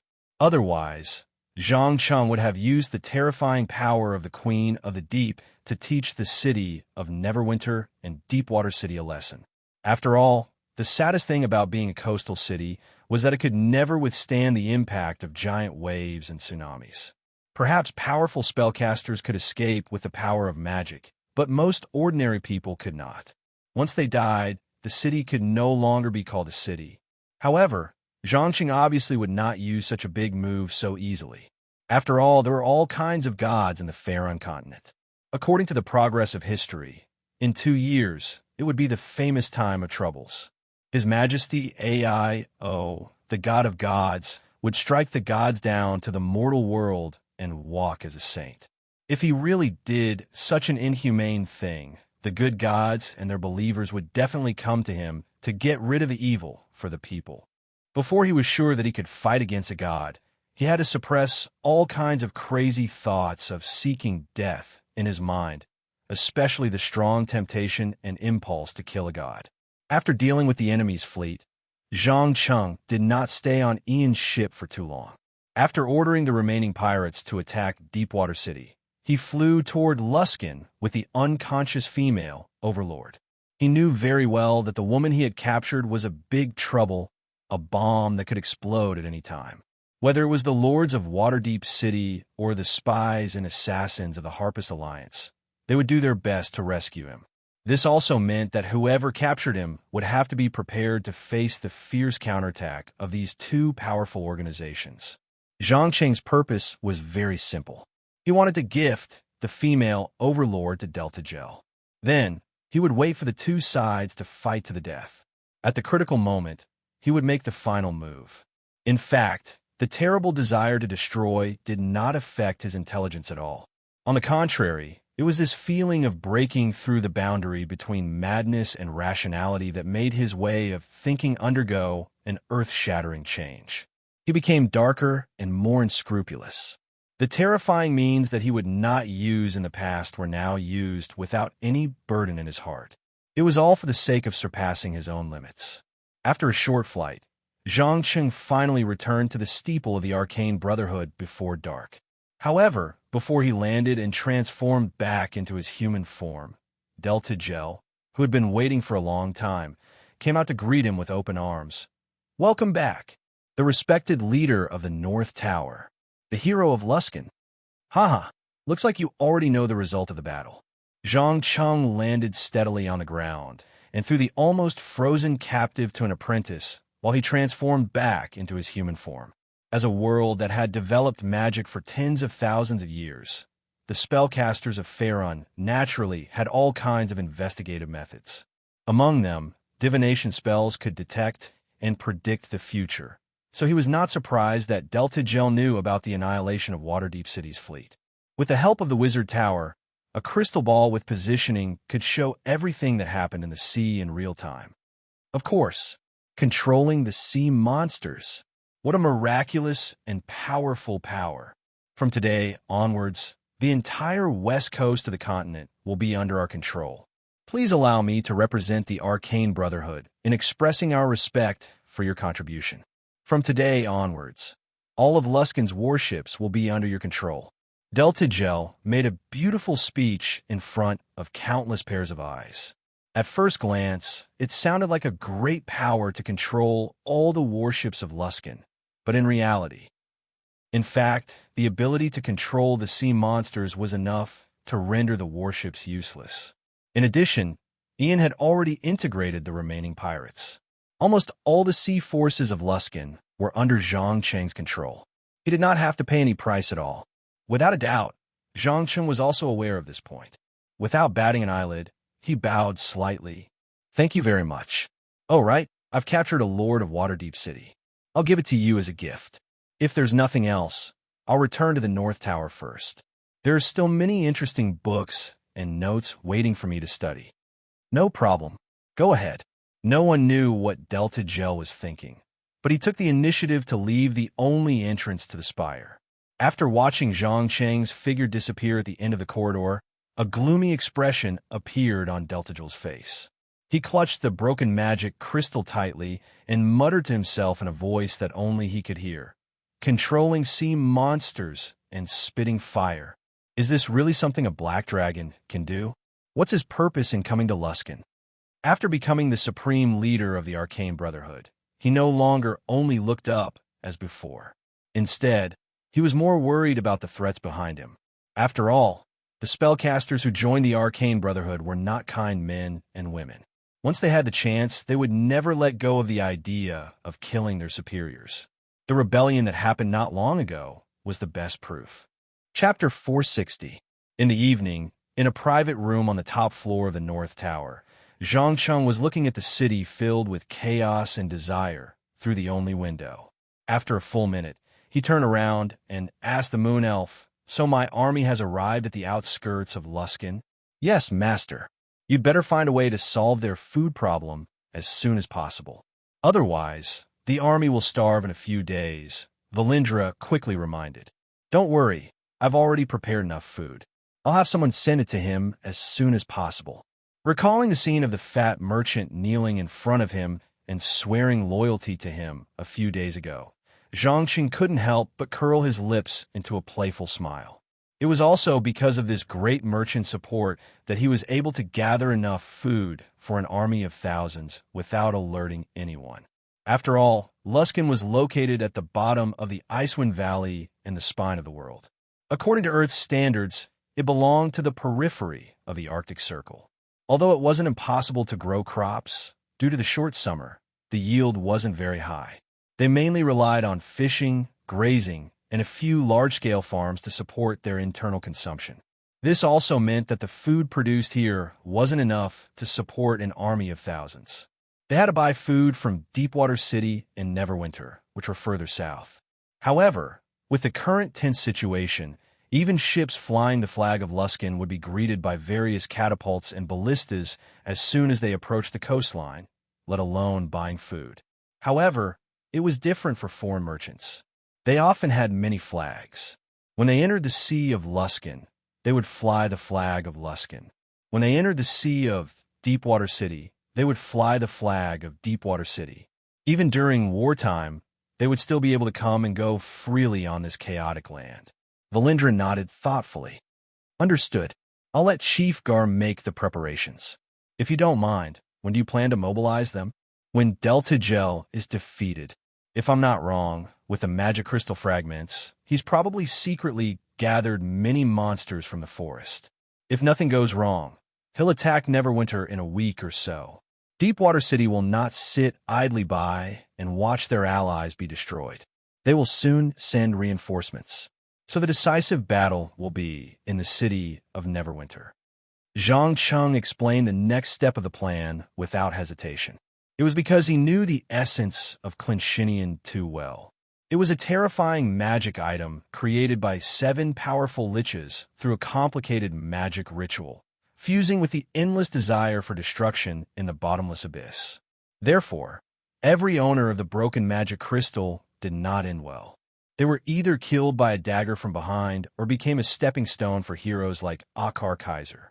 This was also the reason why even the most evil and chaotic gods would not be interested in broken magic crystals. They would only exhaust the resources of an area through slaughter and destruction. They did not understand the importance of creating and maintaining balance. Perhaps Delta Gel was a powerful mage, but the moment he began to be influenced and hinted at by Clint Shinyan, his tragic end was already decided. Whether it was the chosen of the goddess of magic or the group of senior members of the Harpist League who fought for their so-called ideals, they would never let him go. Although Zhang Cheng never liked Clint Shinyan, who had independent thoughts and consciousness, this did not mean that he would give up using this powerful force to serve his plan. At the same time, far south in the Deepwater City Lords Council, a fierce quarrel was in progress. Oh my God! A total of 150 warships. More than 2,000 people. Are they all dead? A fat man wearing a mask waved his thick arms and questioned loudly. No, this is not the worst. The worst is that one of us was captured by the enemy. Do you know what this means? It means that our true identity will be known by the enemy. Another woman wearing a mask also roared in anger. I'm very sorry, but I want to say that this is not our fault.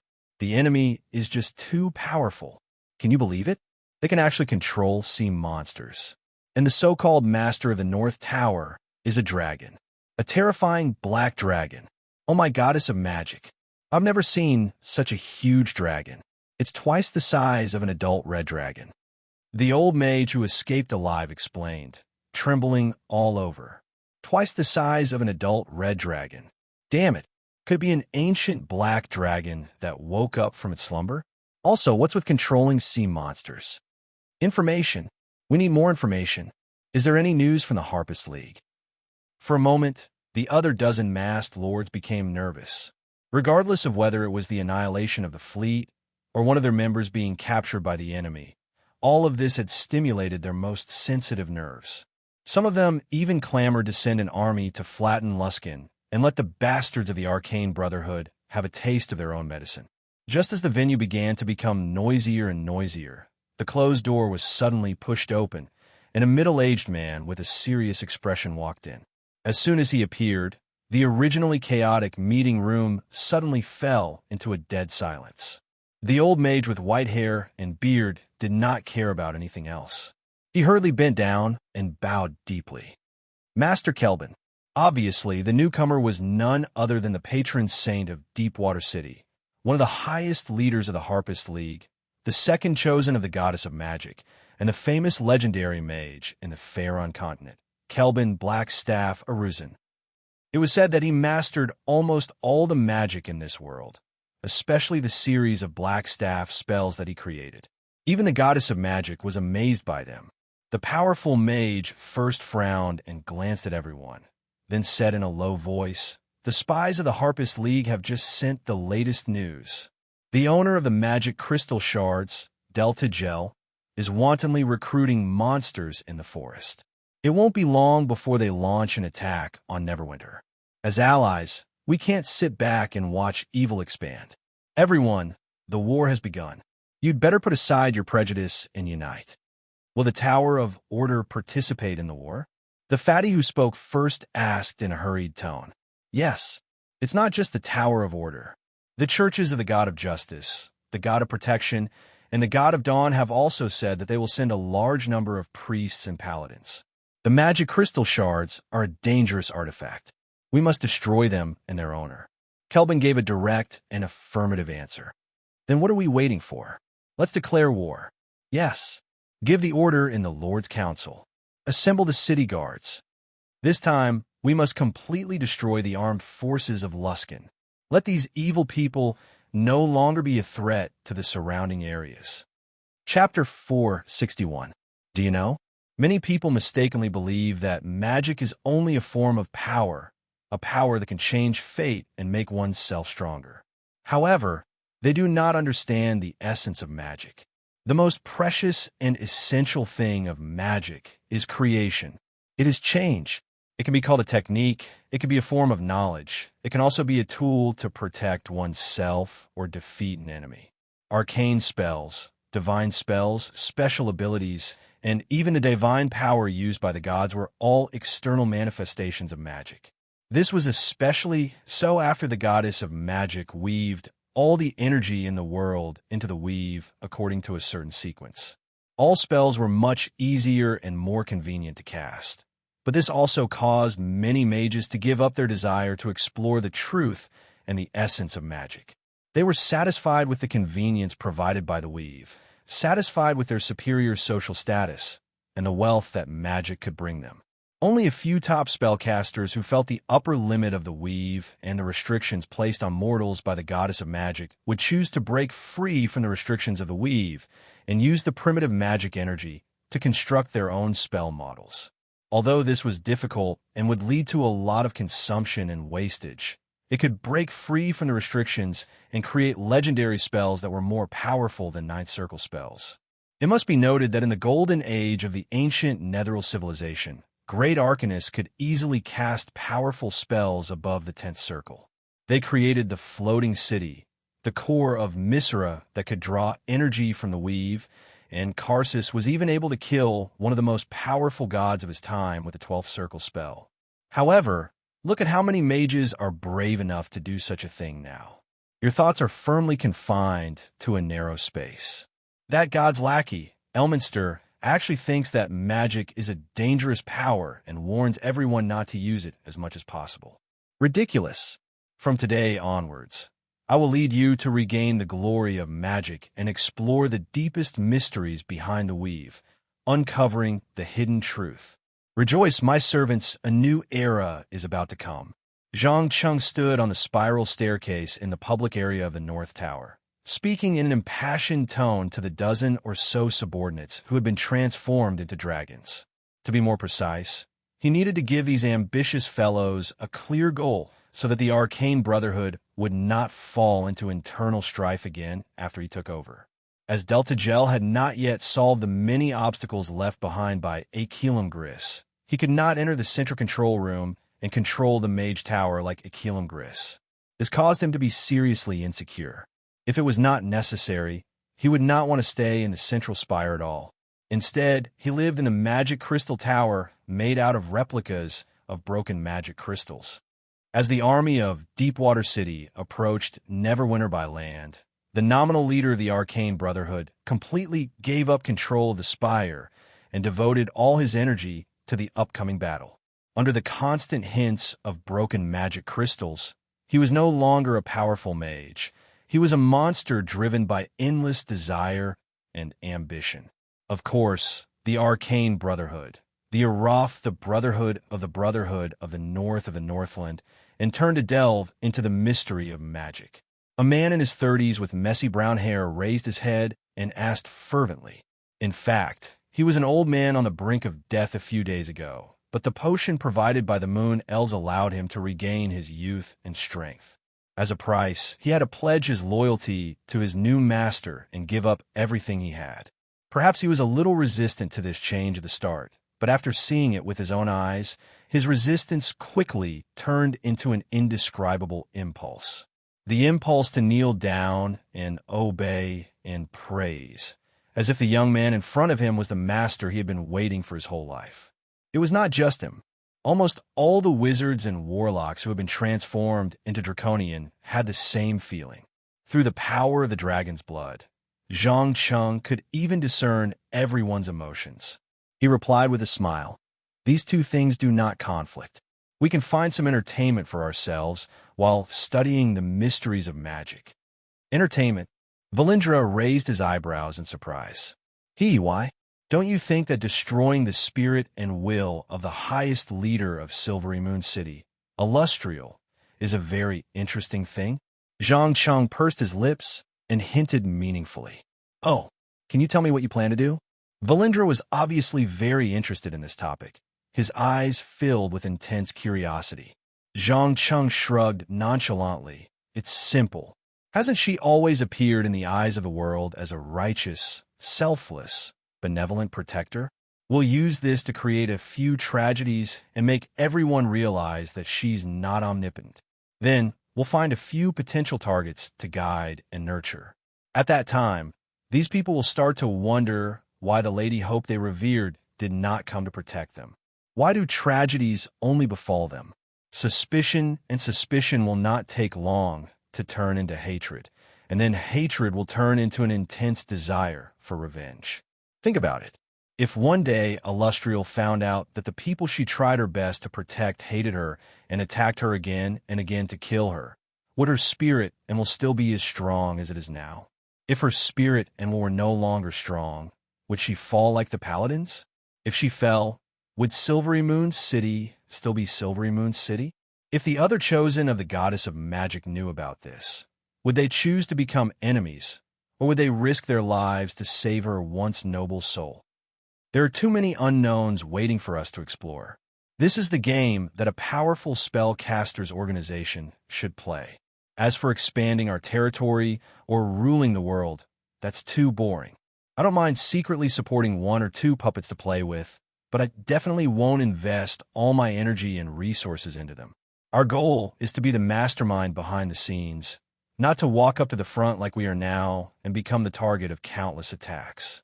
Valindra could not help but laugh maniacally after hearing these words that exuded an evil aura from his bones. He praised loudly as he laughed. Ha ha ha, my dear master, this idea is great. You are the embodiment of evil and conspiracy. Please allow me to express my most sincere respect for you. If you plan to put this plan into action one day, please leave it to me. I look forward to seeing Illustrials will crumble. Chapter 462.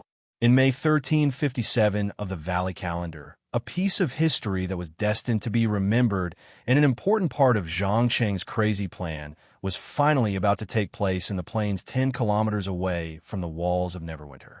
The expeditionary army from Deepwater City had already gathered with the guards of Neverwinter. They were arranged in a neat square formation, ready for a fierce battle. In particular, the large-scale Wizard Legion and the church organization were enough to make most of the enemies fall into complete despair. This was also why no city on the west coast dared to be enemies with Deepwater City. Even though they knew that they were about to face the owner of the magic crystal fragments and a powerful black dragon, they still had no intention of retreating, nor did they hide behind the walls and tremble in fear. Instead, they chose to take the initiative to attack and directly defeat the enemy. Of course, Luskin's army was not weak either. In fact, it was even stronger. The cannon fodder, made up of monsters alone, exceeded 10,000 people. Under the influence of the magic crystal fragments, not only were they fanatical, but they also never had to worry about morale. Even if all of them died, they would not disobey the orders of their master. After all, the south of the ridge of the world was not as desolate and frozen as the Icewind Valley.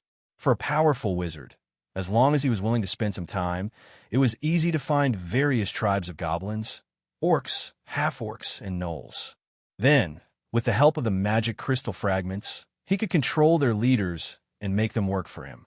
In addition, the Church of the God of Tyranny, Ban, had also sent many priests and dark guards to join in, intending to take the opportunity to expand their influence. In short, this war was no longer a competition between Deepwater City and Luskin for the hegemony of the northern region. It involved faith in the gods hiding in the dark. Delta Gel stood on a high platform built with trees and mud, looking at the neat formation of enemies opposite him.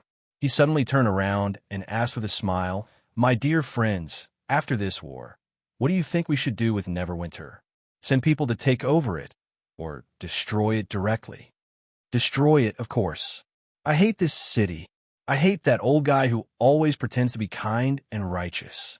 Yaru Teras did not hide his hatred for the city of Neverwinter at all. He expressed his opinion directly. What about you? Respected master of the North Tower? Delta Gel turned around and looked at Zhang Cheng. No one knew what he was thinking. I think it's a waste to destroy it. If you don't mind, you can let me remodel this city. I promise that in a few years, it will be the bridgehead for our attack on Deepwater City. Zhang Cheng gave another answer without batting an eyelid. Perhaps others would think that Delta Gel had a high chance of winning, but as the mastermind behind the scenes, he was very clear that Delta Gel's victory was hopeless. This was because Gar, who had been waiting for a long time, had led his monsters to conquer Luskan after the Grand Commanders had led their armies through the Neverwinter Forest. The Draconid wizards and liches from the Arcane Brotherhood's base had also joined forces to take control of the Wizard Tower. Delta Zess of the to Neverwinters of Neverwinters, to Neverwinter, to Luskan to Neverwinter. Since you like this city, it will be yours after we defeat Deepwater City's army. Then, Delta Gel nodded at the messenger. Delta Gel to Delta Gel, Delta Gel. Woo, woo, woo. As the low voice echoed across the plains, Luskan's army finally began to move. Thousands of longbow-wielding soldiers ran out from behind the phalanx and quickly lined up in 3 rows. Then, they took out arrows and shot them into the sky. Normally, such a long distance was far beyond the maximum shooting range of a longbow. However, the magic ritual conducted by the low-level mages and apprentices made up for the shortcomings. After a short recitation, a strong gust of wind appeared out of nowhere and blew all the arrows into the air, drawing beautiful parabolas in the air. When the arrows reached the highest point, they were propelled by gravity and rained down on the allied forces of Deepwater City and City of Neverwinter. Raise your shields! Shield up! Shield up! The officers of Deepwater City noticed the arrows falling from the sky and immediately issued the corresponding orders. In an instant, thousands of shields were put together, forming an impenetrable shield wall. Bang! Bang! Bang! Bang! Bang! Bang! Although there were still quite a few arrows that passed through the gaps and caused minor damage and chaos, most of them were blocked by the shields. Only 20 or so injured people were quickly dragged to the rear for the priests to heal. Ha ha! How foolish! Just one round of arrows, and they managed to gather the soldiers together. Seeing this scene, Delta Gel was not angry. Instead, he laughed happily and raised the broken magic crystal to bathe in the noon sun. After about a few seconds, a dazzling white light fell from the sky and directly plowed an empty space in the middle of the allied forces of Deepwater City and City of Neverwinter. All the soldiers who came into contact with it were vaporized in an instant. Their armor and weapons were also turned into dark red molten iron. The terrifying power immediately shook the hearts of many soldiers. Long live the great Delta Gel! For the glory of our master! Charge! Kill all these humans! The monsters, who had long been unable to suppress their desire to kill and destroy, immediately attacked the enemies in a frenzy. The trolls at the front completely ignored the sharp spears and short swords and directly jumped up to tear apart the formation. Their terrifying regenerative ability allowed them to quickly piece back together even if they were chopped into dozens of pieces. Some parts that were separated for too long, even slowly, became smaller independent bodies. To really kill them, fire or strong acid were needed. Unfortunately, although Deepwater City was very rich, there was no way to equip every soldier with enchanted weapons or alchemy items such as fire glue. Although many trolls were killed by the officers wielding flaming longswords, more still rushed in and caused a lot of trouble for the soldiers at the front. Before they could finish off these terrifying trolls, the ogres behind them waved their big clubs and smashed the whole square formation into pieces. The gnolls and gnolls quickly inserted themselves into the middle and began a massacre. In less than 10 minutes, more than 200 soldiers of Deepwater City had fallen in a pool of blood. There was no doubt that compared to the idiotic Akar castle, Delta Gel obviously knew how to use the inherent advantage of the monsters. Chapter 463. Asterisk boom. Boom. Boom.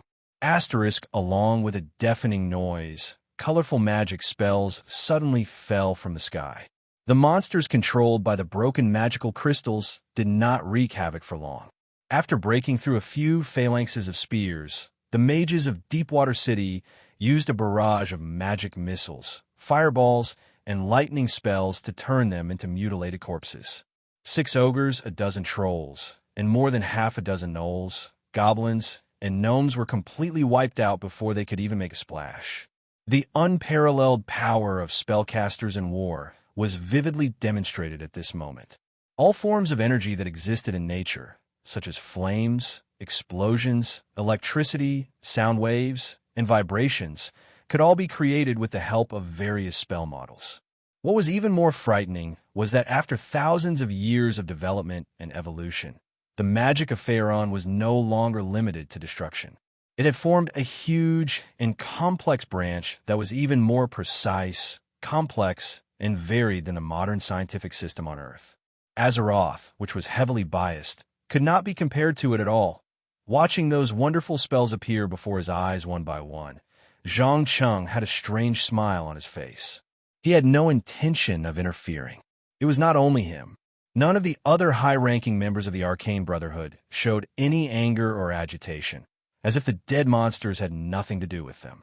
The team of low-level mages and apprentices in the distance remained silent, as if they had no intention of retaliating. After a full minute, Delta Gel smiled and sighed. Should I say, as expected of Deepwater City? At this time, they're still conserving their strength, thinking of a critical moment to deal a fatal blow to me. You are the owner of the broken magic crystals, and it's daytime now. I think the only thing they can do is to stall for time and wait for nightfall to launch a surprise attack to seize the divine artifact. Yaru Terras analyzed objectively. Stall for time? No, my friend, they're not stalling for time. They want to kill me and take the broken magic crystals. Delta Gel held the pulsating crystal in his right hand tightly, not hiding the murderous intent in his heart. Every owner of a broken magic crystal would develop a near-pathological dependence on it. Anyone who tried to snatch the divine artifact from them would be mercilessly eliminated. It was obvious that the plans of the mages of Deepwater City had angered the nominal leader of the Arcane Brotherhood. Without the slightest hesitation, he grabbed the captive liege and tore off her magical mask. Using the power of the broken magical crystal, he lifted her dozens of meters into the air. Then, in front of the expeditionary army of Deepwater City, he removed the mysterious power that supported her weight. In the next second, the woman, who looked to be in her 30s, fell straight down and collided with a hard rock. Bang! Her head was like a watermelon that had been smashed, and red and white brain matter instantly shot out. Silence. A terrifying silence. It was as if everyone had lost the ability to speak. For a moment, the entire battlefield fell into a dead silence. This was because ever since Deepwater City had implemented the secret lordship system, no lord had ever been executed by the enemy in public, let alone in such a tragic manner. Wow, I think Deepwater City has no choice but to reveal their trump card in advance. Otherwise, they won't be able to fight the rest of the war. Zhang Cheng mocked, taking pleasure in their misfortune. Just as he had expected, in less than 30 seconds, terrifying mana fluctuations suddenly surged out from the location of Deepwater City's mage group. In just a few seconds, the originally clear sky was filled with dark clouds. Not only did they block out the sun, but the clouds, which were charged with a large amount of electricity, began to rub against each other. The first thick bolt of white lightning fell from the sky in a short while, electrocuting a dozen well-equipped soldiers into black carbide. These unlucky fellows didn't even have time to scream before they breathed their last. It was followed by a second, a third, a fourth. Countless bolts of lightning were like silver snakes, wreaking havoc on the heads of Luskan's army. Everywhere they passed, it was a doomsday-like scene. However, the scene of their subordinates being thrown into disarray did not cause the higher-ups of the Arcane Brotherhood to panic. On the contrary, they didn't care about it all. After casting defensive lightning spells on themselves, they continued to stand where they were, as if waiting for something. At the same time, the monsters controlled by the shattered magical crystals did not escape. To be more precise, as long as the pulsating crystals were still flickering, they would never feel fear or dread. Interesting. They've blocked out the sun and are trying to use a large-scale magic ritual to break the morale of the army. Delta Gel mocked with a look of disdain. Anyone with the slightest bit of common sense would know that against a mage, especially a high-ranked mage who could reach the sixth circle of the weave, attacks of a single attribute would be useless. Regardless of whether it was lightning, fire, or acid, All they needed was a corresponding defensive spell, and they would be almost completely immune to all of them. Unlike the protective flame barrier and protective frost barrier that Dalaran mages often used, the defensive spells of this world were closer to isolation than absorption. There was no need to worry about the upper limit of the shield's absorption. Take the protective flame barrier, for example. Once it started to take effect, unless the duration ended or was dispelled by other magic, it would be fine even if one jumped into lava to take a bath. Another high-ranked mage seemed to have sensed something and immediately warned, "Please be careful. I can feel a teleportation spell." "No, they're already here." As the last word left his mouth, Yaru suddenly raised his staff without warning and aimed at the air to his right, shooting out a terrifying green light. Asterisk poof. Asterisk a figure suddenly appeared in the air. Before anyone could see his appearance clearly, he quickly turned into a cloud of green powder and scattered with the wind. The sixth circle transformation spell, Disintegrate. Any target that was hit would suffer immense pain. If one's magic resistance and vitality were not strong enough, the result would be the same as this unlucky fellow in front of them. Even though he had used an invisibility potion or an invisibility spell to launch a surprise attack, he had turned into an insignificant speck of dust after the Disintegrate spell. A battle between high-rank spellcasters was far from being as exciting as people imagined, but it was exceptionally thrilling.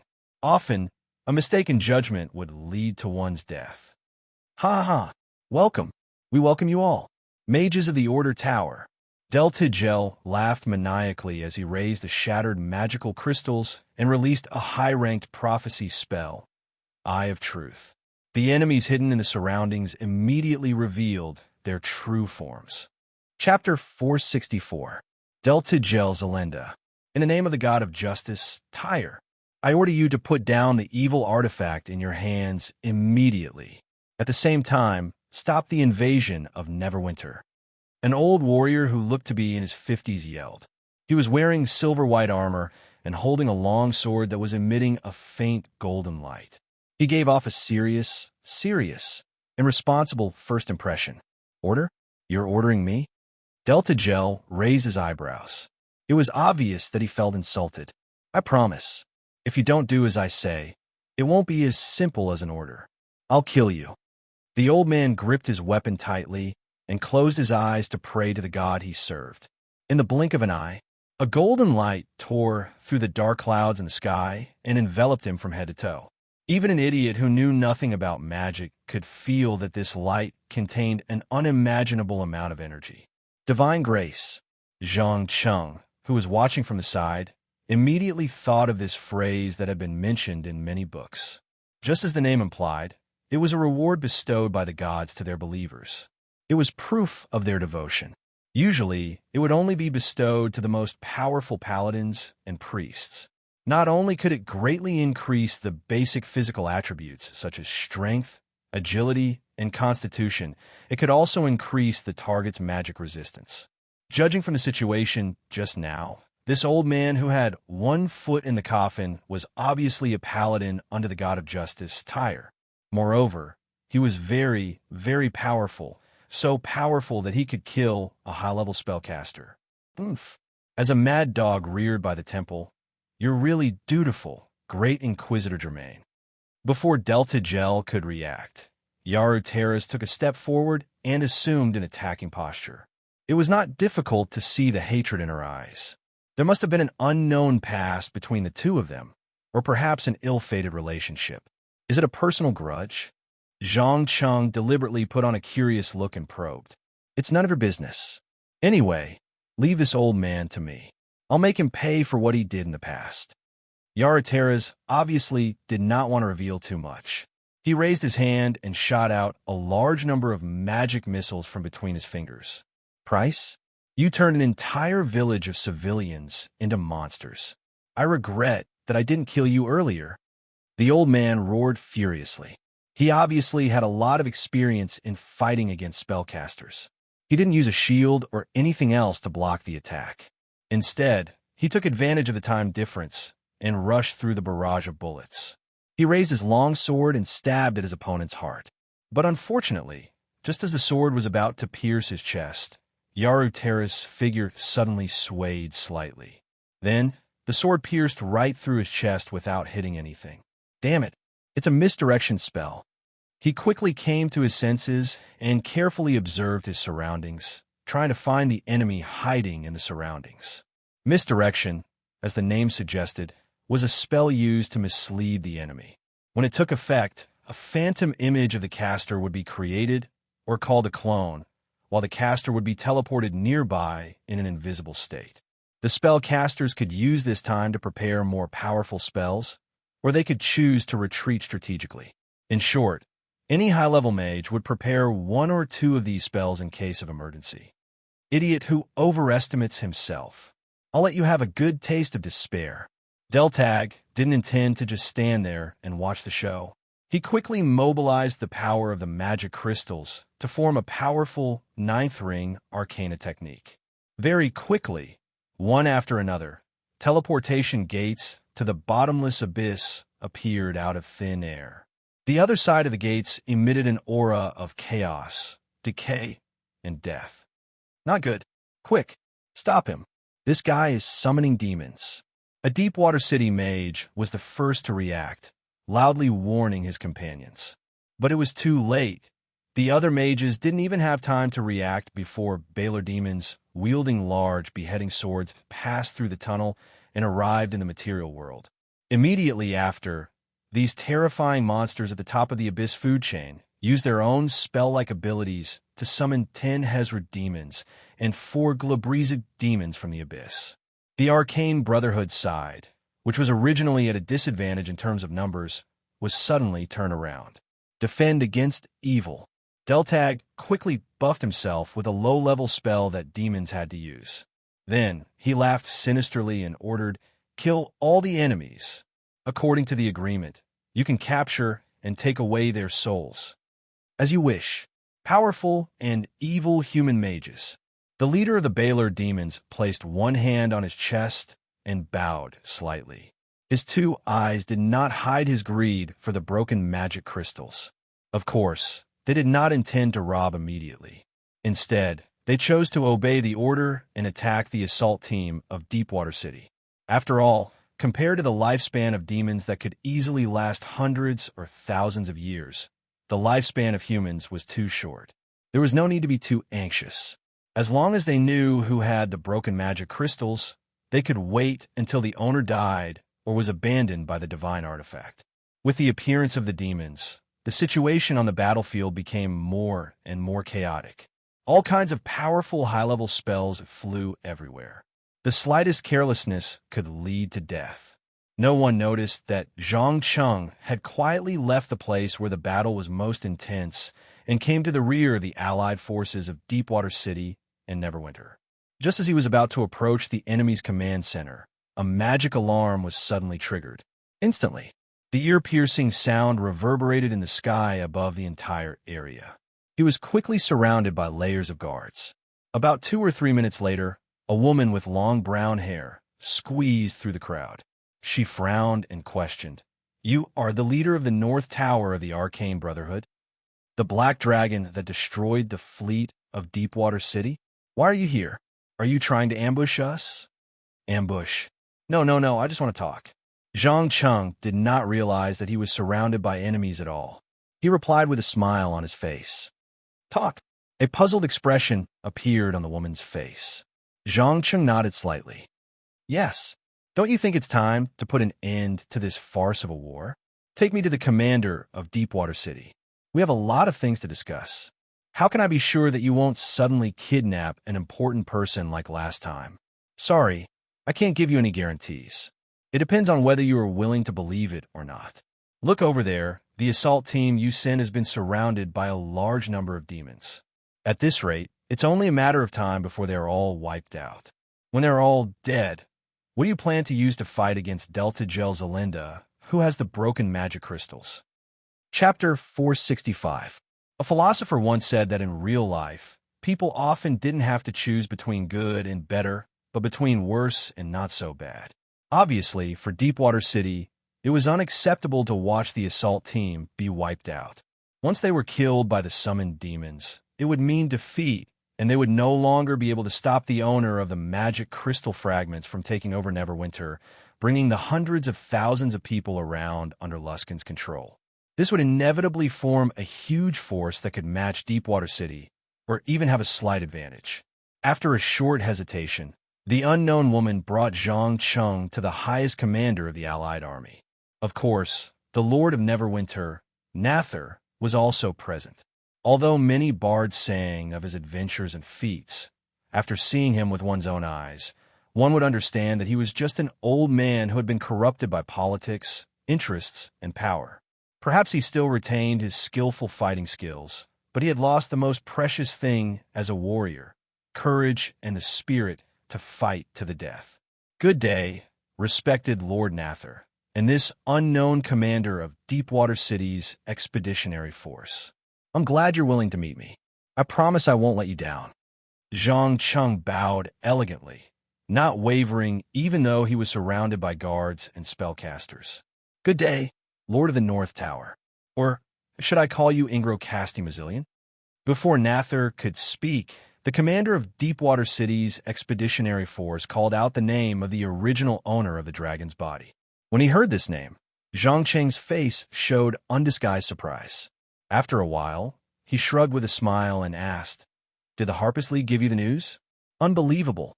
I've changed so much, and someone actually found out about this." "The Harpist League?" No. They don't have such great ability. It was Lady Illustrial. She learned some unknown secrets from a group of adventurers from 10 towns.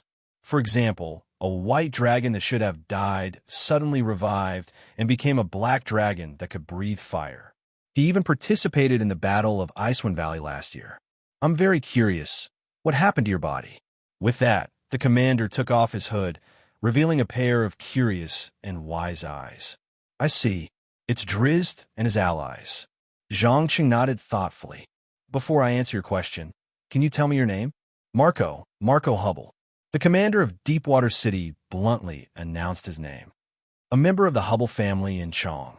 And Zhang Cheng raised his eyebrows in surprise.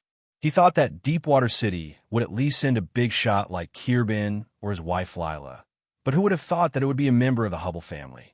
It was important to note that this famous Magus family had always been known for their unexpected behavior. Don't think of this as a compliment. On the contrary, it was a terrible curse and disaster. Almost none of the members of the Hubble family could live to the end of their lifespan. Most of them either died in strange magical experiments or lost their minds while exploring some extremely dangerous areas. Perhaps sensing the terrible influence of his family's reputation, Hubble smiled awkwardly. Yes, I am a member of the Hubble family. But don't worry, I left Chong a long time ago. I've been with Oro-san for many years as his assistant and friend. To a certain extent, I can make the promise and sign the agreement on his behalf. Where's Black Scepter? Why hasn't he appeared? Zhang Cheng, who was very suspicious, did not believe Hubble so easily. He squinted his eyes and continued to probe. He and his wife Lila have more important matters to attend to, so please state your conditions. What will it take for you to betray the Arcane Brotherhood and end this meaningless war? Hubble seemed to have known something long ago. He did not see the dragon in front of him as an enemy at all. Zhang Cheng undoubtedly noticed this as well. He frowned subconsciously. You know why I'm here? Marco nodded seriously and said, yes. Orosin used prophecy spells to foresee your arrival. He knows that you're not an enemy, at least not now. Prophecy spells can really predict the future. If there was any type of magic that Zhang Cheng had never come into contact with, prophecy would definitely be at the top of the list. To be more precise, he had always had a strong distrust and aversion towards the ability to predict the future. Therefore, when he was changing his spellcasting level, he did not hesitate to choose to specialize in the necromancy school and excluded the divination school from his research scope. It seems that you don't like prophecy spells. In fact, except for a few masters of prophecy like Alan the Wise, no one can really predict the future. Prophecy spells can only allow the spellcaster to see a certain part of the future, and then infer the specific process based on the memories and knowledge in his mind. So you can see prophecy spells as a channel to obtain information. The real thing is the mage's brain. Marco gently tapped his temple and explained. Sounds interesting. Please believe me. Not only can train your spellcasting ability, but can also train your brain's logical thinking and reasoning. It's not wise to give up on prophecy spells. Just as the two began to enthusiastically discuss the mysteries of magic, Lord Nather of Neverwinter finally could not help but cough loudly. Ahem. Mage Marco, our people are still fighting a bloody battle. Now is not the time to exchange knowledge and skills. Sorry. I really did not expect a dragon to have such a deep and unique understanding of magic. You have to understand that most dragons are very arrogant and lazy. They don't even bother to learn the knowledge of mortals. But Temizrian of Ingrokas is completely different. He has a very high level of knowledge and a desire to explore, Marco replied excitedly. Obviously, the common problem of the Hubble family, the desire to explore the unknown and to obtain new knowledge, was vividly reflected in him at this moment. Unfortunately, Lord Nather was a warrior and could not understand the way a mage thought. He impatiently urged, "Our soldiers are still bleeding. Please complete your mission as soon as possible." Chapter 466. I like your straightforwardness. But first, I have to correct your point of view. That is, I plan to destroy the Arcane Brotherhood from the very beginning, so there is no such thing as betrayal. Zhang Cheng expressed his position meaningfully. In his plan, he did not even intend to keep the name of the Arcane Brotherhood. The reason was simple. This notorious spellcasters organization did not leave a good impression on the world at all. It was either a shoddy expansion plan or a bloody internal strife.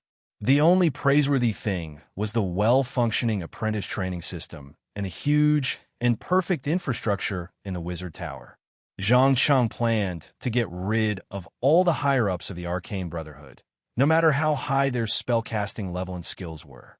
Then, he would promote a group of people from the wizards who had turned into Draconians to help him rebuild a more loyal and pure spellcasters organization. In this way, not only could he get rid of the bad reputation of the Arcane Brotherhood, but he could also eliminate the strong vigilance and hostility of the surrounding towns. Of course, this situation would only last for a very short time. Soon, they would realize that the reborn Luskan was more powerful, more terrifying, and more invincible than before. Marco Hubble did not understand this at the moment. He asked with a face full of surprise, "You want to destroy the Arcane Brotherhood?" "That's right. After this, I will get rid of all the ambitious higher-ups and rebuild a brand new organization focused on magic research. At the same time, Luskan will also make a series of policy adjustments. By then, the chaos will no longer exist, and it will become livable." Zhang Cheng answered without thinking. "I see. Your goal is to replace the Arcane Brotherhood and become the ruler of Luskan. Become the supreme ruler of Luskan." Lord Nasser's eyes widened in disbelief. As a leader who had dealt with complicated political situations for a long time, he finally realized that this war was not a drastic change caused by the evil artifact, the broken magic crystal, as many people had imagined. Instead, it was the dragon in front of him who had secretly planned everything. For a moment, he was not very sure if letting the dragon become the new ruler of Luskan was a wise choice. After all, although the Arcane Brotherhood often did some dangerous things, they had never really harmed the core interests of the city of Neverwinter. Most of the time, they were fighting among themselves. "Relax, respected Lord Nazir. I promise that after taking control of Luskan, not only will I not continue to pursue the original expansion policy, but I will also actively promote trade with the surrounding areas. I will even restrict the pirates from looting passing merchant ships. As long as they are willing to pay 1/10 of the value of the goods, they will be safe," Zhang Cheng promised with a smile. As a modern person, he understood the importance and profits of maritime trade better than any other country or power in the world.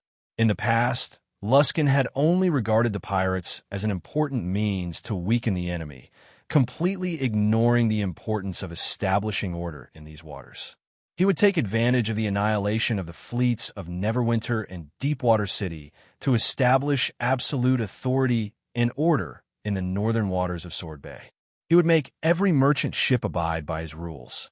Over time, the trade in this area would be completely controlled by Luskin, unknowingly squeezing out the potential of Deepwater City and Neverwinter. Safety guarantee.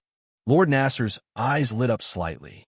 For a ruler who had lost all his warships not long ago, there was nothing more exciting than hearing this news. Although paying 1/10 of the value of the goods would make the merchants feel the pinch, it was still profitable. Moreover, trade would bring in taxes, which would alleviate the depletion of Neverwinter's treasury during the war. Seeing that a big fish had taken the bait, Zhang Cheng's eyes flashed with a hint of mockery. He pretended to be serious and nodded. Yes, as long as they pay 1/10 of the value of the goods, they don't have to worry about being looted in the waters north of Deepwater City. If there is a looting incident, I will help them recover the lost goods. This area has been chaotic for too long. It's time for order to come. Excellent idea. I support you on behalf of Deepwater City, Marco echoed. Thank you. Since we have begun to understand each other's thoughts, and there is no conflict of interest, can we discuss how to get rid of Delta Gel? Zhang Cheng suddenly changed the topic to the battlefield that was emitting a strong smell of blood. After a period of chaotic battle, there was no such thing as a formation. Both sides were mixed together, frantically attacking every enemy they could see. Because Luskin had a large number of monster legions, the allied forces of Deepwater City and Neverwinter were at a disadvantage. Although there were still some large magic constructs that had not been deployed on the battlefield, Luskin had not deployed them either. Tell me, how do you want us to cooperate? Marco Hubble skipped the boring probing and went straight to the point. Very simple. Pretend to be defeated and retreat behind the city wall. It will be nightfall in a few hours. Delta Gel has almost exhausted the power of the broken magic crystal today, so tonight is the best time to launch a fatal blow. At 3 o'clock in the morning, form the most elite team. We will help you bypass the magic alarm and join forces to assassinate Delta Gel. As long as the owner of the broken magic crystal dies, his monster army will quickly flee. Zhang Cheng spoke of his plan unhurriedly, at the same time secretly paying attention to the other party's reaction, especially Marco's. Although this powerful mage who claimed to be Kelvin's assistant and good friend had not shown the slightest bit of hostility from beginning to end, he still felt that it was very suspicious. It was as if there was a pair of eyes watching him in the darkness. A very good plan, we agree.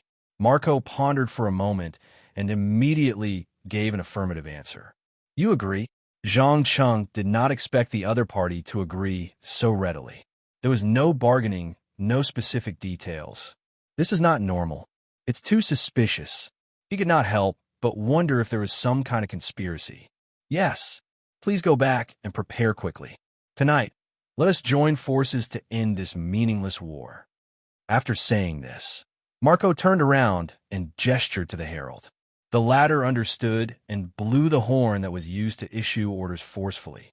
Instantly, the group of mages began to raise their hands and chant spells. In a short while, magic missiles covered the sky and covered the earth, raining down attacks on Luskin's soldiers and monster legions. Chapter 467. The Allied army retreated so quickly that the monsters did not even realize what had happened.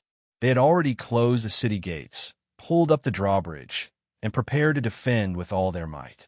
Everything was like a performance that had been rehearsed countless times. The only thing that could prove the tragic state of the battle was the blood and corpses that littered the ground. Looking at Marco, who was standing on the city wall, Zhang Cheng suddenly curled his lips without warning. He muttered to himself in a voice that only he could hear, "Interesting. He definitely knows something. But what is it?" Just as he began to think about the secret behind this strange behavior, Signy appeared behind him and reminded him in a low voice, "Master, Delta Gelzelenda is looking for you." "Oh, what's the matter?" Zhang Cheng asked without turning his head. "I'm not sure, but looking at his posture, it seems that he doesn't intend to launch a second round of attacks for now. Instead, he ordered the apprentices to start setting up magical traps." Signy replied carefully. She clearly knew what her master wanted to do, and she was in a state of extreme nervousness.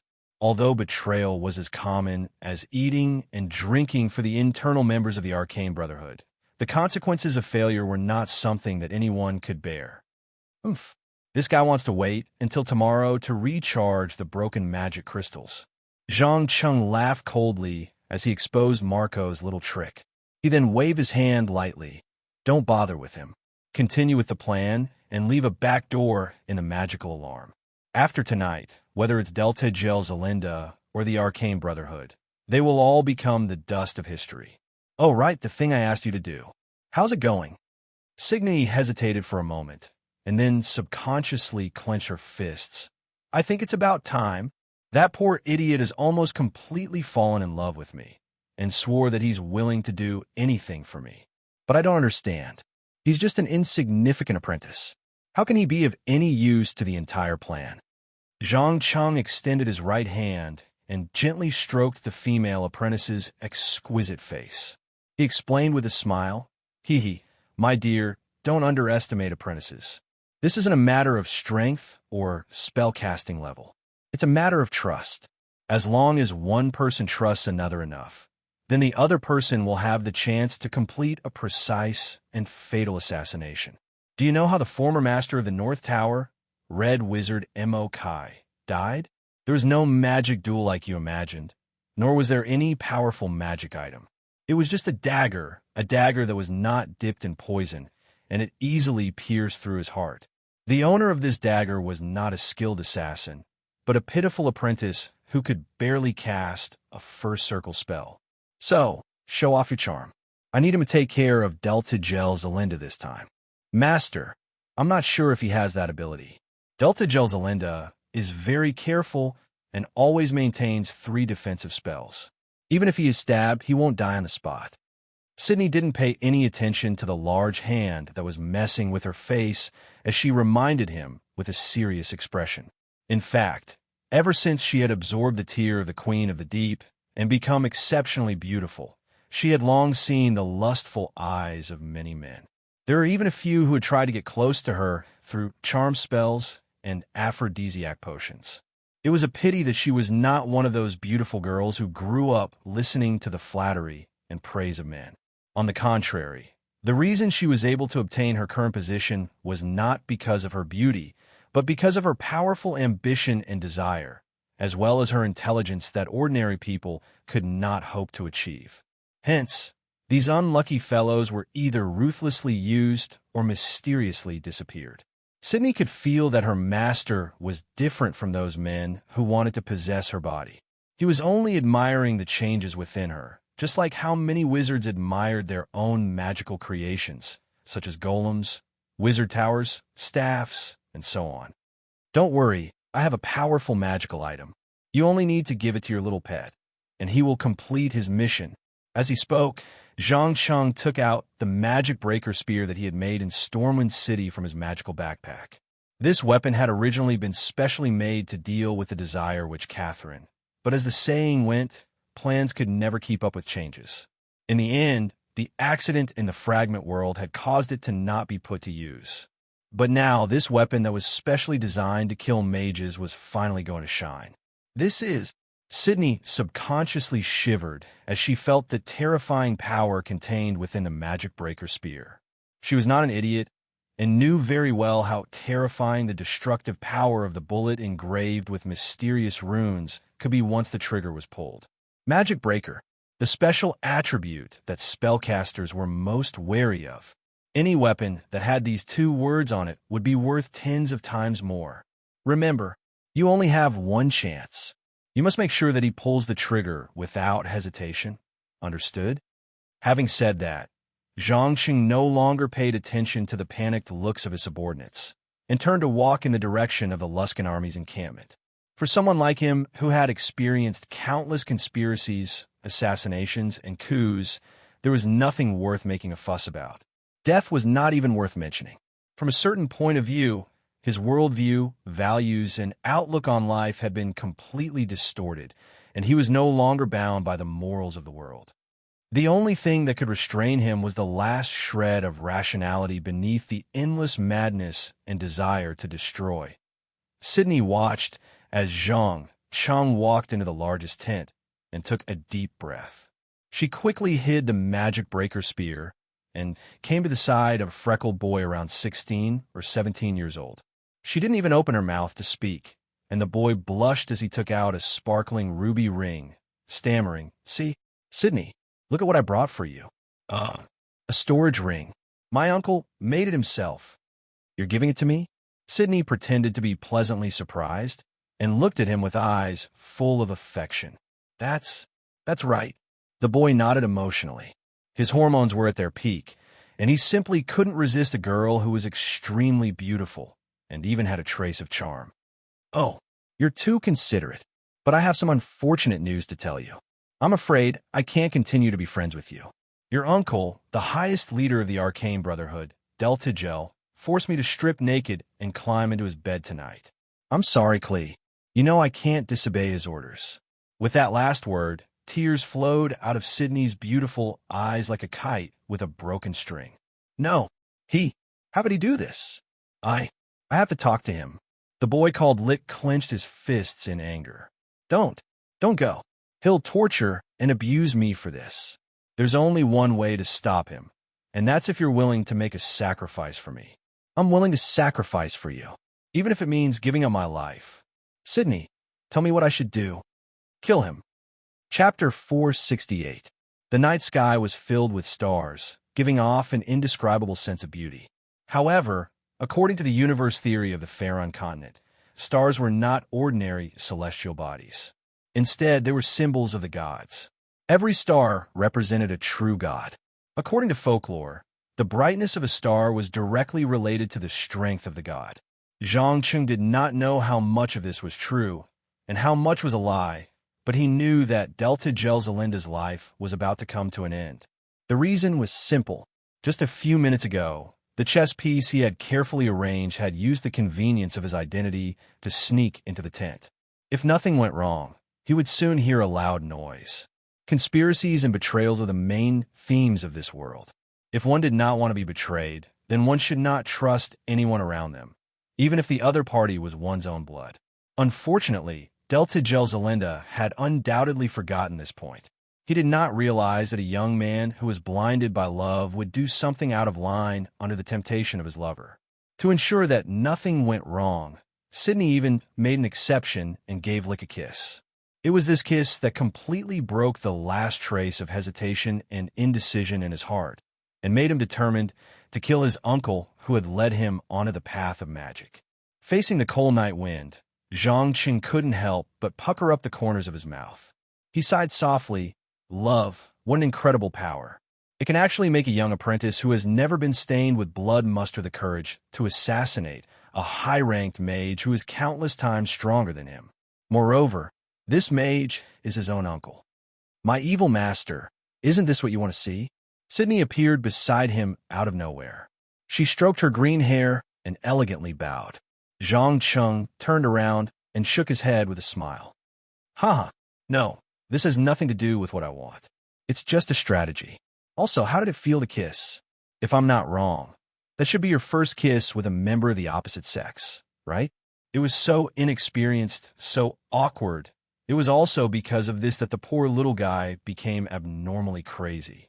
After all, the primitive, strong possessiveness in a man's subconscious made him not want to share his mating partner with a member of the same sex.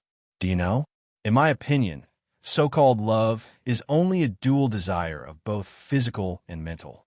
It is not as sacred and unattainable as described by poets and scholars. First of all, as a species, we desire to evolve, reproduce, and survive. Whether good or evil, order or chaos, nothing could change this. In order to ensure the continuation of the species, the word reproduction was deeply engraved in the human's mind during the hundreds of thousands of years of evolution. It was powerful enough to change a person's personality in a short time. Especially for males, on average, they would have thoughts about sex once every 20 minutes. Why was this? The reason was very simple. It was the desire to reproduce that was rooted in their bodies. They were always eager to spread their seeds. When these hidden thoughts were mixed with their values, and outlook on life, the so-called love love, of course, of life, of course. Therefore, strictly speaking, Lick's motive for doing this was not love, but a desire to monopolize you and have sex with you to produce his own offspring. He was defeated by his desire of lof, the opposite lich of him. Remember my words, if you want to reach a high enough level in magic, you must learn to abandon these low-level impulses in your bones. Of course, I'm not saying that you can't enjoy the pleasure of mating, but don't treat it as something sacred and inviolable. At most, it's just to make humans more passionate about reproduction, an additional pleasure that evolved. So that's how it is. Is this your secret to always remaining calm and rational? Sydney raised her head, her eyes bursting with almost fanatical worship. Even though she didn't drink the dragon blood potion, she didn't know why, but she actually felt a strong emotion towards the giant dragon in front of her. It was as if being with him made her excited, and she didn't have the slightest thought of betraying or leaving.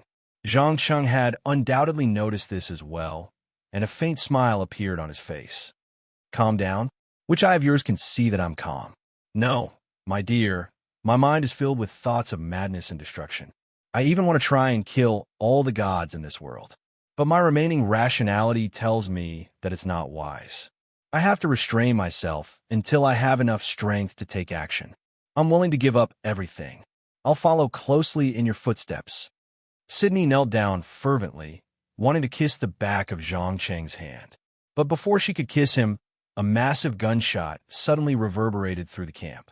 Bang! After a blinding flash of white light, a large hole was torn open in the largest tent. Delta Gel Zelinda flew out, slamming into a cedar tree as thick as a grown man's waist. He spat out a mouthful of blood. The defensive magic that he was so proud of didn't have the slightest bit of use. His chest was completely dyed red by the blood that spurted out. Even more frightening was that the impact of the bullet had created a terrifying cavity effect, directly opening up a large bloody hole in his back. Regardless of whether it was his heart, blood vessels, or lungs, they were all turned into a pile of rotten flesh. More accurately, he didn't even have time to activate the 7th ring arcana technique stored in his ring, Limited Wishes, before he breathed his last. Ha! Wonderful! It seems like your little cutie has already accomplished her mission. Zhangchen couldn't help but laugh loudly. He couldn't help but laugh. After all, Delta Gel Zelinda was a mage with a casting level of 20. He was only a step away from breaking through the restrictions of the weave and creating his own legendary magic, becoming a legendary mage.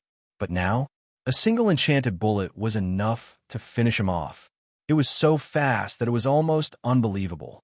However, Zhang Cheng wasn't very sure if this guy had secretly left a clone somewhere, waiting to be resurrected. After all, a mage with 9th ring arcana technique was really too hard to kill. They would often use all kinds of methods to escape death, from the simplest life-prolonging potions and making wishes. The most difficult method was to transform into a lich and clone themselves to hide. Otherwise, they wouldn't have been revered by so many people. Congratulations, great master. The Arcana Brotherhood and Luskin now belong to you. Just as Sydney was speaking, a white teleportation gate suddenly appeared out of thin air.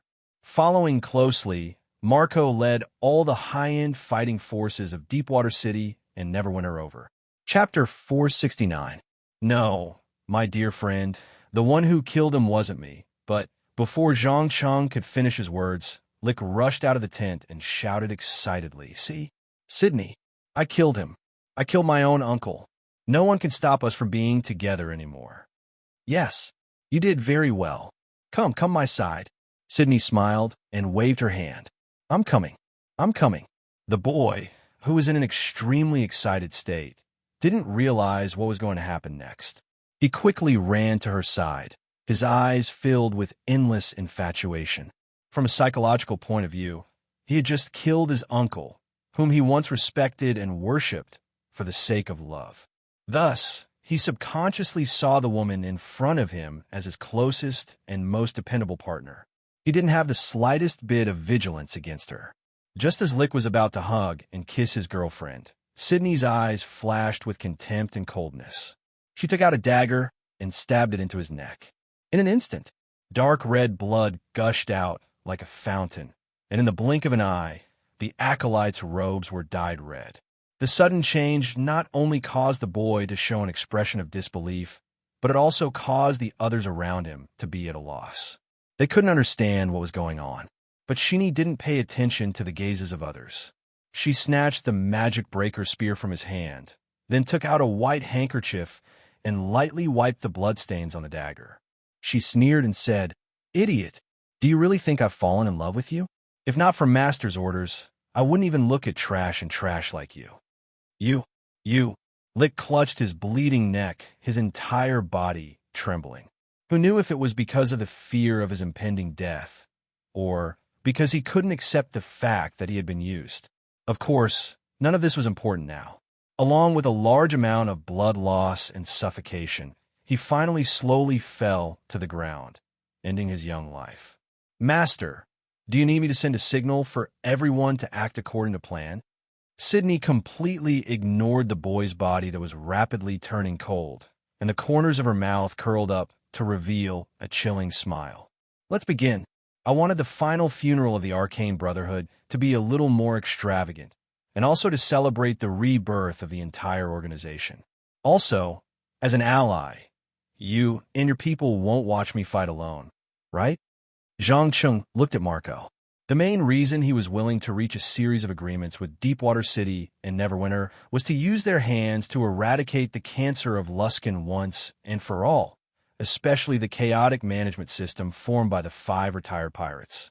Only when all these people were dead would he be able to establish a new administrative system without worrying about kidnappings, assassinations, and other sabotage. "Don't worry, we know what to do." Marco had no intention of talking nonsense. He gave a look to the fully armed mages, priests, paladins, and assassins behind him. Then, these people launched an attack on the chaotic camp. There was no mercy. There was no mercy. There was also no legal trial procedure that the god of justice, Tyre, had always advocated. There was only slaughter, indiscriminate slaughter. Although the paladins, who were inspired by kindness and order, would usually try to confirm whether the other party had really committed a serious crime before killing an intelligent life, and would even patiently listen to the other party's explanation. But now, they had only activated the special ability to detect evil, and quickly gathered their forces to kill the high-ranking members of the Arcane Brotherhood. It was obvious that they had received some secret order. In particular, Yaru Terras, who was known as Snake Face, was bombarded by the Grand Inquisitor Germain, 2 high-ranking priests, and 1 high-ranking mage. From the beginning of the battle, they had used Dimensional Anchor to seal the surrounding space, causing teleportation spells to be completely ineffective, and he could not escape even if he wanted to. In less than 5 minutes, there were several bone-deep wounds on his body, and the left side of his face was corroded by strong acid, revealing a row of terrifying teeth. At the same time, the Dragonborn mages hiding in the Arcane Brotherhood revealed their true identities, stabbing their former comrades in the back. Several high-ranking mages who had planned to organize a counterattack were killed by the sudden betrayal, and the spellbooks and magical items they carried with them all became the spoils of war for the former. As for the monster army stationed in the distance, they did not understand what had happened at all. After losing the connection with the magic crystals, an unprecedented conflict erupted. In the end, before the allied forces of Deepwater City and Neverwinter could charge out, they had started fighting among themselves. Feeling the aura of slaughter and death in the air that was getting thicker and thicker, Zhang Cheng found that his consciousness was gradually losing its restraint, and the voice of the ancient god was becoming clearer and clearer, as if a monster was about to break out of its shell. Sine, who was standing beside him, undoubtedly noticed this, and asked carefully, "Master, what's wrong?" "No, nothing. I think our plan needs to be changed slightly." As the last word escaped his mouth, Zhang Cheng's entire body rose into the air, transforming into a gigantic black dragon. He opened his mouth and aimed at the area where the resistance was the most intense, and spat out scorching flames. Boom! The bright flames instantly dispersed the darkness. Several unlucky fellows who did not even have time to react were directly burned alive. "Damn it, he almost killed me." A mage from Deepwater City quickly stepped on the remaining flames on his robe, gritting his teeth as he cursed. Hey, my friend, if I were you, I wouldn't be complaining at this time. Otherwise, I can't guarantee that the next dragon breath won't fall on your head. Another female warlock mocked in a half-joking tone. All of you better shut up. Do you see his body size? It's more than twice the size of an adult red dragon. Sigh. I really don't know if it's a good or bad thing to ally with him for the entire North. For a moment, everyone's attention was firmly drawn to the figure in the night sky that blotted out the sun. However, Zhang Cheng, who had lost his mind, obviously did not have the time to care about what others thought. After taking a deep breath, he spat out a dragon breath that left every spellcaster dumbfounded. The bright flames turned an area of about 100 meters long and 15 meters wide into scorched earth. Whether it was the trees or the monsters, without exception, they were all dead. Even the rocks in many places were melted by the flames, revealing pools of lava. What was even more frightening was that these flames were not fire in the ordinary sense. They contained some strange magical energy, and from time to time, there would be a series of explosions, electric arcs, strong acids, and sound waves. Any wizard apprentice could sense that the weave in this area had been temporarily distorted. In more technical terms, this was the wild magic area, also known as the chaotic magic area. Chapter 470. Oh, the goddess of magic. My dear Oro-san, you never told me that he was so dangerous. Marco Hubble raised his head and stared at the black dragon in the sky with a complicated expression. His eyes were filled with a mixture of fear, wariness, vigilance, and curiosity. In the Pharaon continent, the magic net was the only thing that more than 99% of spellcasters could rely on. But now, there was a dragon that could distort it with its breath and turn it into a dangerous area of frenzied magic. It was the natural enemy of all spellcasters. As a mage who had been to the abyss, the home of the demons, he knew how dangerous it was when magic energy was in a frenzied state. Even the lowest level of cantrips could trigger the effect of a ninth circle or even a legendary spell. There was once a pitiful guy who just wanted to release a reading spell, but it inexplicably turned into an explosion, blowing himself and his 4 companions into minced meat. Therefore, any mage with a little common sense would know that the safest way in a frenzied magic area was to stop using all spells and magic items, and use wisdom, words, swords, and fists to solve the problem. This was also why many mages would inevitably learn some fighting and weapon techniques over the long years. The purpose was to prevent themselves from being helpless in a similar situation. It was said that Elminster, the first chosen of the goddess of magic and the great sage of the Shadow Valley, could move freely among hundreds of bandits and monsters with just his swordsmanship alone. He was also proficient in stealing, picking locks, sneaking, and creating traps. Of course, Marco was not complaining about old Elminster's weird theory of not using magic easily. He was just worried about the terrifying dragon breath. After all, he did not see such a terrifying scene in Kelbin's prophecy spell, Destruction, Slaughter, Destruction. Zhang Cheng, who was completely in a frenzied state, did not care about the gazes of others. He continued to attack the thousands of monsters that had lost control. Some of them tried to escape with the help of the dense trees in the Neverwinter forest, but they were quickly burned to ashes by the scorching breath. Everything within a dozen kilometers of the river, be it flowers, trees, soil, or rocks, were all engulfed by the bright flames. The entire forest was shrouded in an extremely terrifying atmosphere. Some of the smaller animals, such as birds, rabbits, and squirrels, were so scared that they fainted. Deer, leopards, wolves, wild boars, and other creatures frantically fled into the depths of the forest.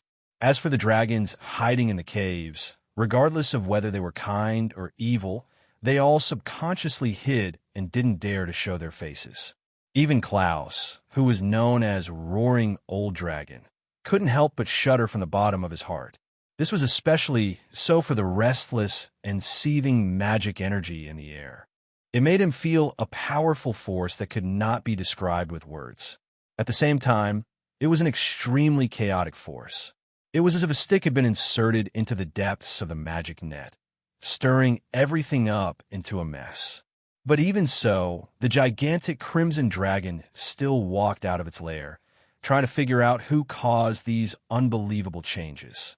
However, just as it revealed half of its head, a huge black shadow descended from the sky and stomped its head into the ground.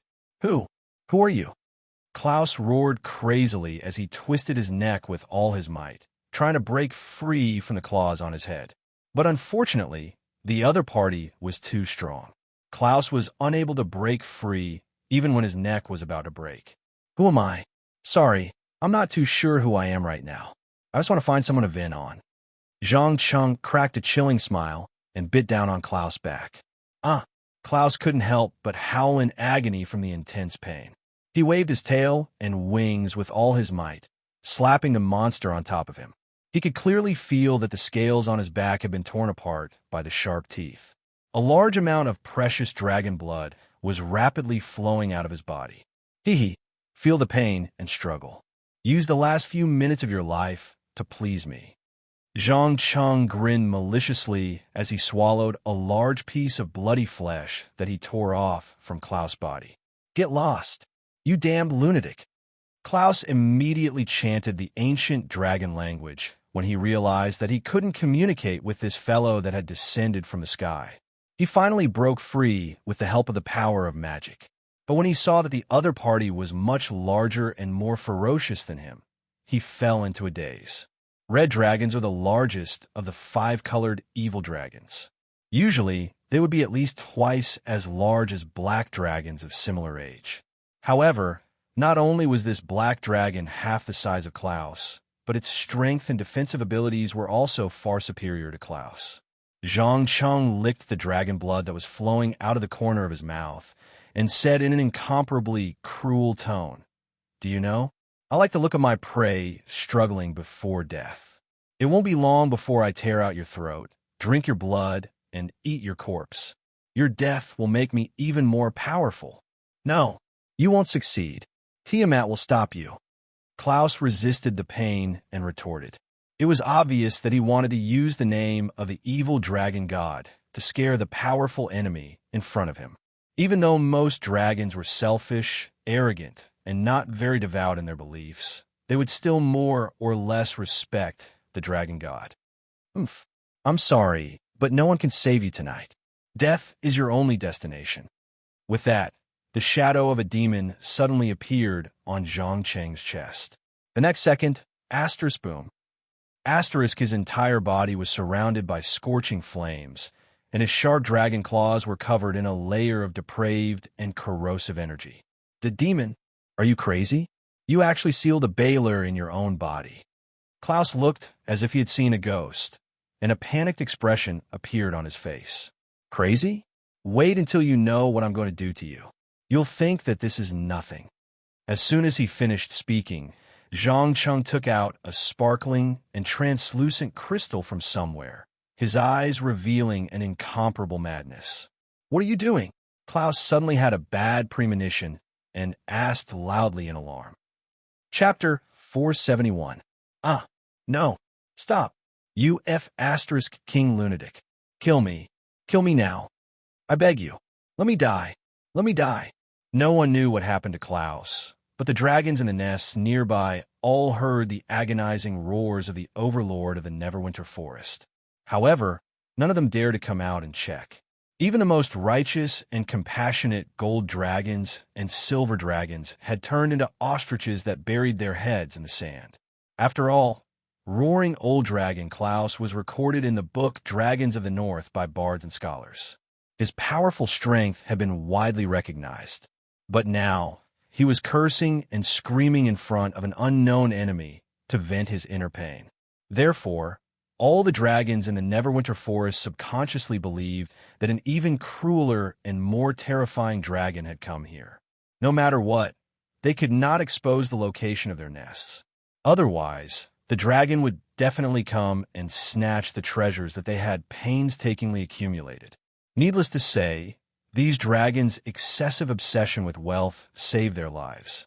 Otherwise, If they appeared in front of Zhang Cheng, who was in a state of madness, they would most likely be killed directly or captured alive for horrifying biochemical or magic experiments. For example, poor Klaus was now lying in the center of a huge magic array. His lava-like eyes had completely lost their luster for some reason. To be exact, he was blind.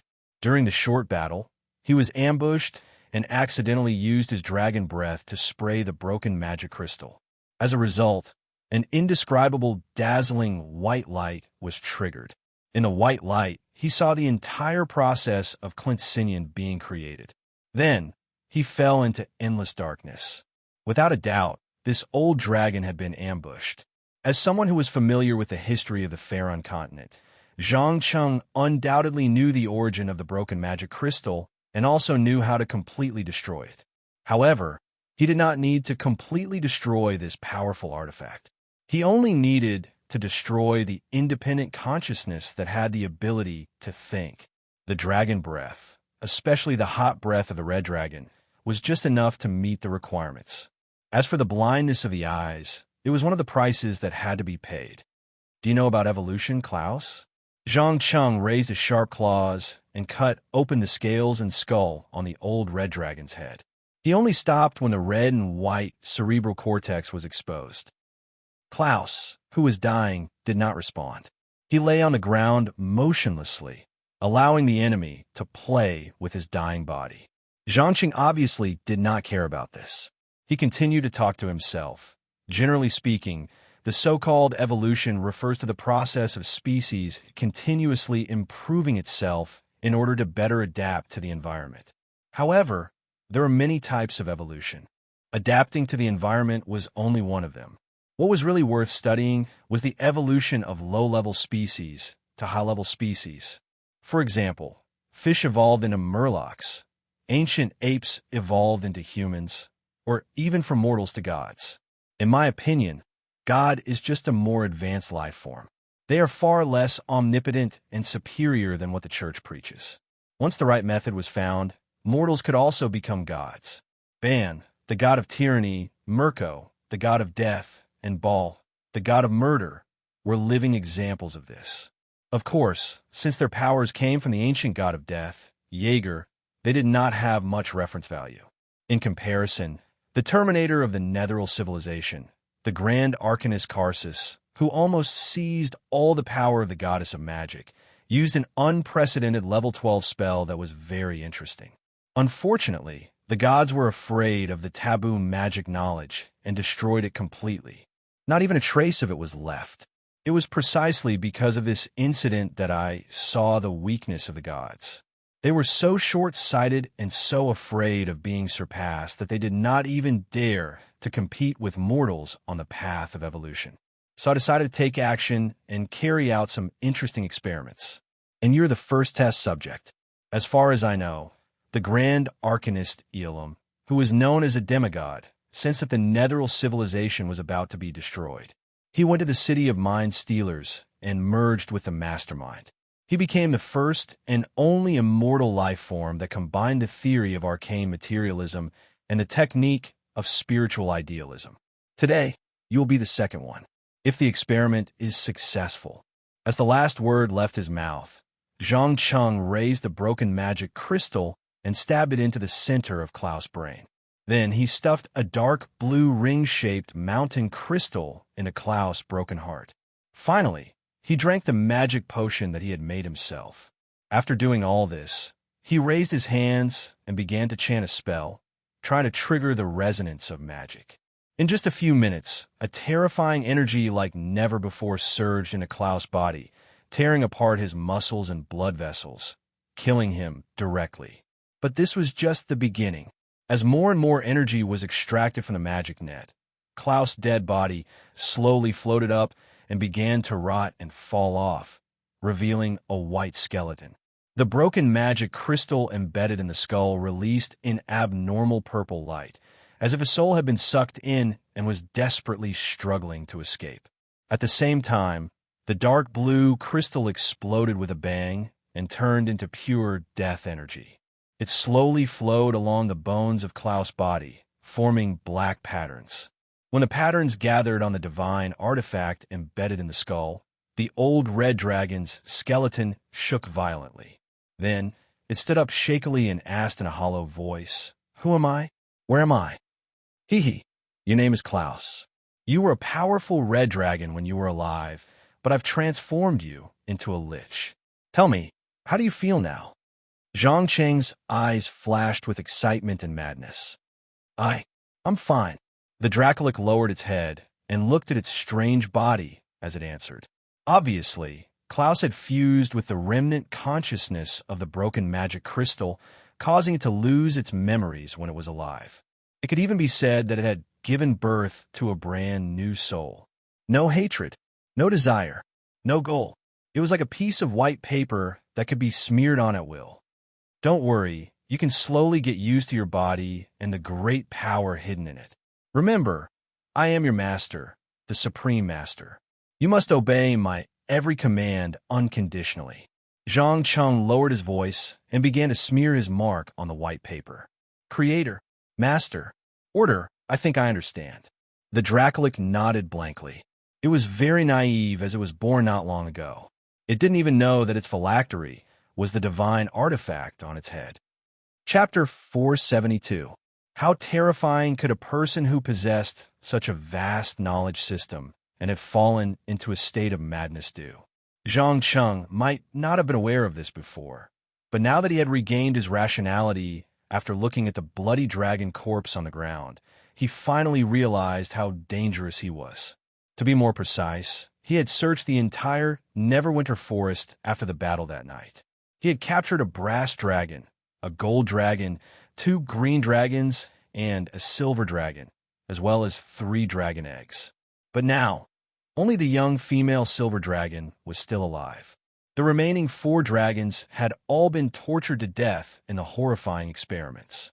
The reason was simple. He wanted to try and grasp the method of creating a true Dracolic. Unfortunately, it was proven that Klaus' successful transformation was mainly due to the broken magic crystal. This powerful divine weapon had undergone an unbelievable transformation, and the potion had only acted as a catalyst. The next few dragons that had consumed the potion had all gone insane from the extreme pain and torture. In the end, they had all died on the verge of death. As for the petite female silver dragon, for some reason, she managed to survive the modified version of the Undying Life potion. But even so, her beautiful silver scales had become extremely dull and slightly translucent, emitting a smell of death and decay. Any sorcerer who knew a little about necromancy could tell that it was in a weird balance between life and death. Zhang Cheng ignored the hatred in the silver dragon's eyes and frowned. He muttered to himself in a voice that only he could hear, "Is this the me who has lost my rationality? A mad researcher who has no respect or fear for life? Or is it that I have an unparalleled desire for the evolution of life in my subconscious mind? Master, this is the dragon egg you wanted." Klaus appeared out of nowhere and handed over a silver dragon egg. "No, you're not allowed to touch my child." The silver dragon, who had been in a state of silence, immediately struggled to get up from the ground and roared hysterically when it saw the dragon egg.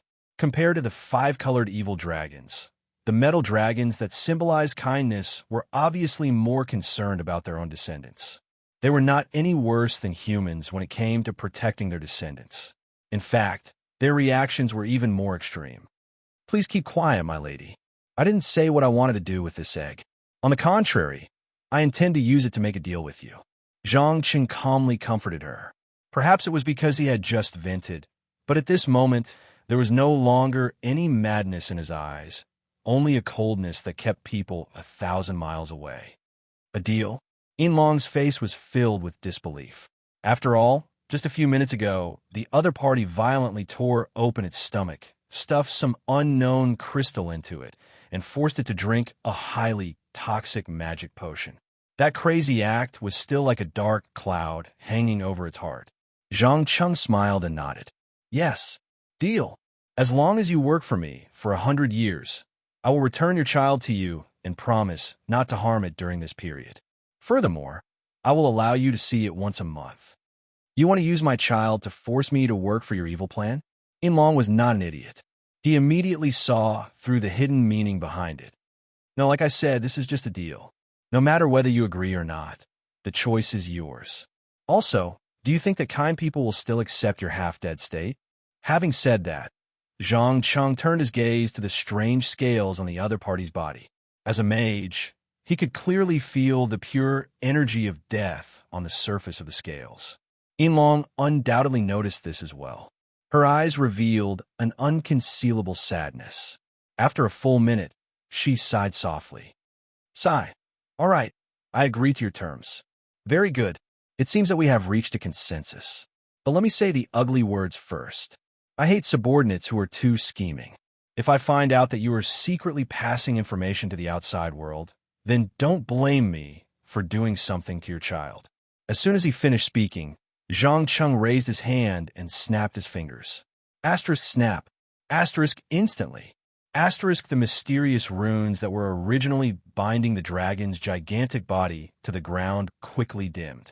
After feeling the power of magic begin to flow through her veins once more, Inlong immediately began to change drastically. Not long after, she turned into an elven girl covered in scars. It could be seen that although she had laid an egg, she was still in the state of adulthood for dragons that could easily live for hundreds and thousands of years. Inlong, who had turned into an elven girl, did not try to play any tricks. She stepped forward and knelt on one knee, replying with a slightly unwilling tone, I swear, I will not disobey any of your orders for the next 100 years. Then I will also guarantee that as long as you do not break your oath, your child will be safe and sound. By the way, what is your name? Mattis. Silver Dragon blurted out a name without hesitation. However, anyone who had some understanding of dragons would know that this was definitely not her real name. It was a fake name that she came up with to blend into the world of mortals. However, Zhang Cheng did not intend to delve into it. He smiled and nodded. Mattis, not a bad name. Now, help me move all the treasures from these dead dragons' nests, especially the magical items. Do not leave anything out. Understood. Mattis glanced at her egg reluctantly and quickly left this cave that was filled with the smell of blood, disappearing into the dense forest. As soon as she left, Zhang Cheng sent a signal to the wizard tower in Luskan. About 10 minutes later, a huge teleportation gate appeared out of thin air. Hundreds of fully armed guards, 12 wizards, and acolytes swarmed out from within. The one leading them was none other than Valindra. This moon elf, who would do anything to achieve her goals, first looked around vigilantly. When she saw her master's huge figure, she immediately bowed deeply. Great master, may I ask if you have any instructions for me? Of course. First, deal with the dragon corpses on the ground. They are all top-grade materials for making magical items and potions. Next, I will have someone send over some treasures later. Let the acolytes pick out the magical items. As for the rest, pack them up and bring them back. Lastly, and most importantly, has the modification plan of Luskan been carried out step by step in my absence? A week was neither too long nor too short. Zhang Cheng was not too sure if any accidents would happen in Luskan when he was not around. For example, a few ambitious people would suddenly appear, or some other evil forces would take advantage of the situation and seize control of Luskan. Chapter 473. It had to be said that even though Valindra had many shortcomings, such as being unscrupulous and eager for quick success, she had a strong point that most people could not reach. That was her strong organizational and management skills. In less than 10 minutes, over 100 soldiers, mages, and apprentices had started to count the treasures that originally belonged to Klaus in an orderly manner under her command. After all, this old red dragon was already in the form of a lich and did not need any treasures or the like. Furthermore, as it had just been born not long ago, it spent most of its time in deep slumber so that the broken magical crystals and its soul could completely fuse into one, slowly grasping its newly awakened psionic abilities and the arcane powers it was born with. Zhang Cheng did not disturb these people as they worked. He stood at the entrance of the cave with the moon elf, allowing the cool mountain breeze to caress his cheeks. After about 3 to 5 minutes, Valindra smiled and probed, "My dear master, did you kill those dragons inside?" "Kill? No, I never thought of killing them. It's just that the experiment failed." Zhang Cheng shrugged helplessly. If he had been rational, he would definitely not have done such a near-zero success rate live experiment. Nor would he have taken the risk of offending both the Platinum Dragon God Bahamut and the Pinochet Dragon Queen Tiamat by torturing a few dragons to death. But it was a pity that there were no ifs in this world, and there was no medicine for regret. Thus, he could only make preparations to deal with possible revenge. This was especially so for the gold and silver dragons, who were often close to those so-called adventurers and kind-hearted people. If things went wrong, it might lead to some unexpected trouble. Experiment? You mean? Valindra seemed to have guessed something, her eyes bursting with intense curiosity. Yes, you've guessed correctly. Do you see the dragon bones in the cave? He was originally a roaring old dragon, Klaus. After I killed him, I used the broken magical crystals to transform him into a lich. I wanted to replicate this process, but unfortunately, I did not succeed. In the end, I only created a half-dead silver dragon. Zhang Cheng did not try to hide anything, and directly revealed the results of his research over the past few days. In his opinion, the best way to explore the unknown was to involve as many talented people as possible so that knowledge and technology could be shared. As for the set of confidentiality strategies and **T patent rights on Earth, they were all obstacles set up by capital to monopolize wealth. On the surface, they were not meant to protect the rights and interests of inventors and increase the enthusiasm of scientific researchers. Throughout modern history, how many patents were in the hands of the inventors? In order to carry out their own research, many researchers had no choice but to lower their heads to large research laboratories and multinational consortia. In order to obtain the corresponding funds and equipment, they had to sign a series of harsh terms. In the end, all the research results would belong to the latter. For the same reason, in the world of magic, many powerful spellcasters would carefully hide their trump cards and refuse to conduct in-depth research with anyone for fear of leaking out. However, Zhang Cheng was different. He did not mind people knowing about his research at all, nor did he mind imparting some magical knowledge and techniques from other worlds. Openness, exchange, and sharing. That was the only way to break the inherent understanding, and then use the strengths to make up for the weaknesses, creating a new universal magic theoretical system. Oh my God! You actually created a Dracolic with broken magic crystals. What abilities does it have? The moon elf asked in a low voice, breathing heavily. Looking into the other party's eyes that thirsted for power and knowledge, Zhang Cheng seemed to see his own shadow. He smiled and replied, "It has two completely opposite powers. One is a materialistic arcane technique, and the other is an idealistic mental ability. Isn't it interesting? In fact, the ultimate goal of this experiment is to prepare for a research topic called evolution. I want to try to forcefully seize the brain of a mind flayer and devour it. Fusing arcane techniques and mental abilities. My dear master, you are truly a complete lunatic. I can guarantee that even if you are lucky enough to succeed, your spirit will be split in two. The danger of this experiment is far beyond our expectations." Valindra was so agitated that his entire body was trembling. The reason was simple. The arcane magic that the mages used was like rigorous dialectical materialism. If they wanted to create a magic statue, they would first have to understand the entire structure of the magic statue, then create a power source, set up an energy and nerve conduction system, and finally activate it through a series of spells. In essence, it was not much different from using Earth's technology to create a robot. But what was a mental ability? It was completely idealistic. It was like the main character of some hot-blooded anime. No matter how strong the enemy was, no matter how unfavorable the situation was, as long as they shouted that they would definitely win and save the world, they would explode with a completely unscientific power and get rid of the villain in one go. Perhaps they would even be able to talk about some meaningless principles when it was over. The so-called mental ability was, in principle, through repeated self-affirmation, or even self-hypnosis, it would allow the brain to produce a kind of supernatural energy. Think about it. If a person were to self-hypnotize and affirm idealism all day long, how could they stand on a relatively objective point of view and use science to understand the entire world?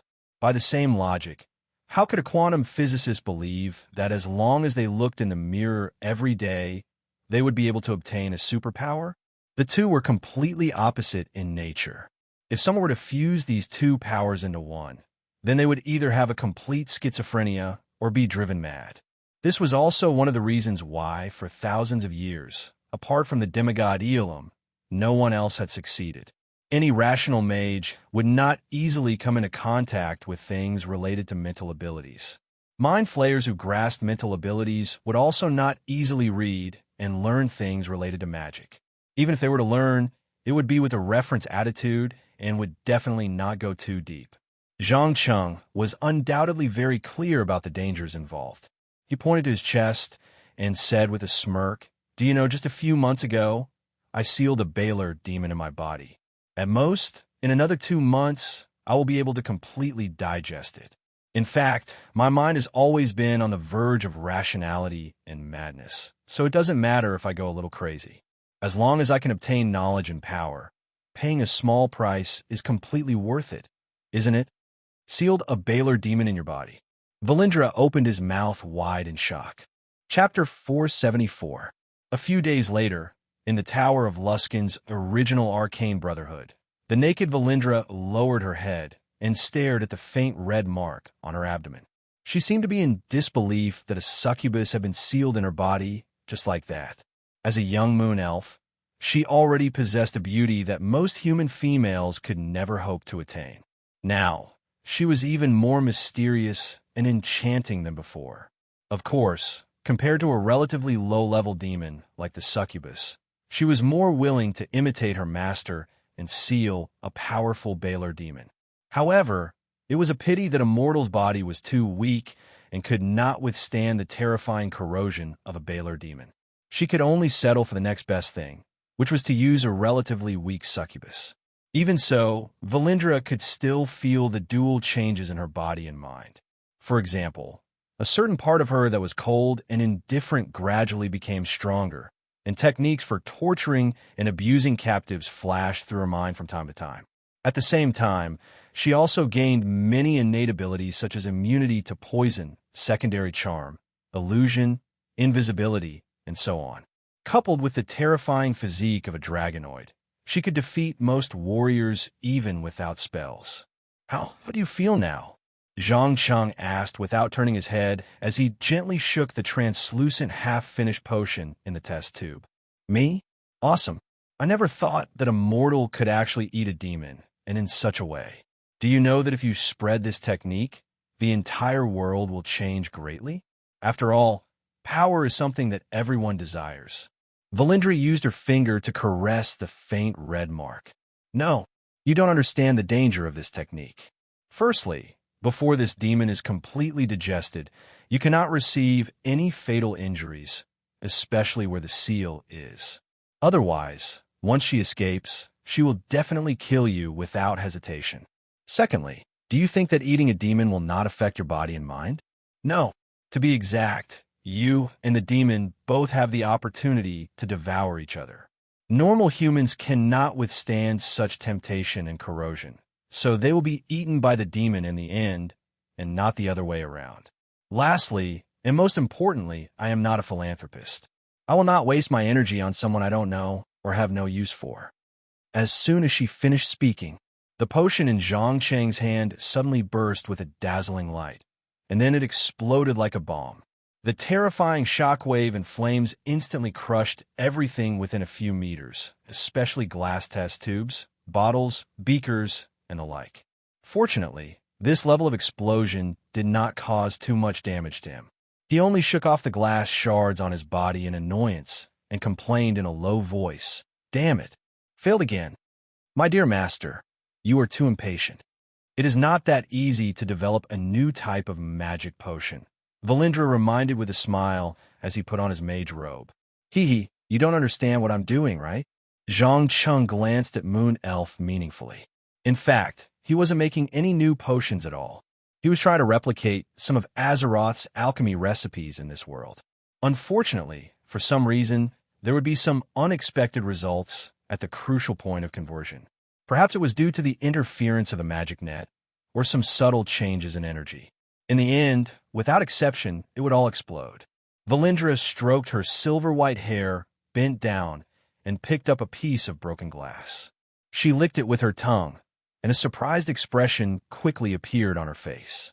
Are you trying to create a potion that can make it easier for spellcasters to draw energy from the magic net? Something like that. Do you have any good suggestions? Zhang Cheng did not try to deny it. Arcane Magic Potion was a special potion in Azeroth that increased the damage of spells. In essence, it allowed spellcasters to integrate more closely with various types of magical energy. If it was the Faron continent that was covered by the magic net, it would naturally be the same as drawing energy from the magic net. However, the current predicament was that according to the magic theory of the Faron continent, the magic net was a progressive system. The deeper one was in contact with the magic net, the more powerful spells one could cast. This also meant that the arcane magic potion was not as simple as increasing the power of spells.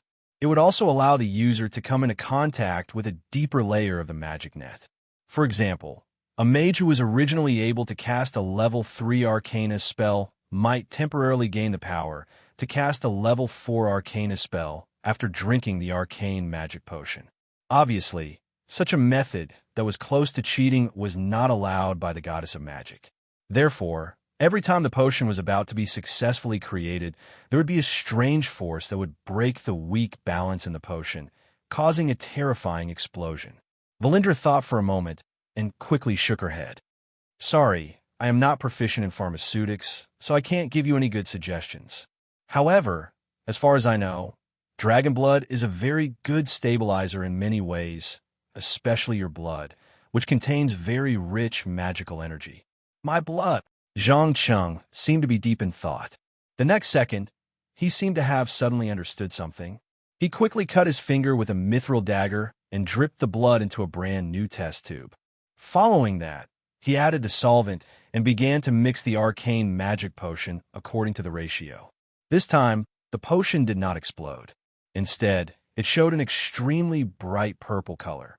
When the last bit of herbal powder was added, the boiling solution immediately calmed down and emitted a faint green smoke. Did it work? Valindra probed with uncertainty. I don't know. Why don't you try? Zhang Cheng raised his hand and cast a low-level spell, Detect Poison. As expected, the liquid in the bottle showed a non-toxic green color. All right, I'll try. Seeing that the potion was non-toxic, Valindra took the bottle and carefully took a small sip. When the purple liquid flowed down her esophagus and into her digestive system, she immediately felt her connection with the magic net become closer. Then, she finished the entire bottle of potion in a few gulps.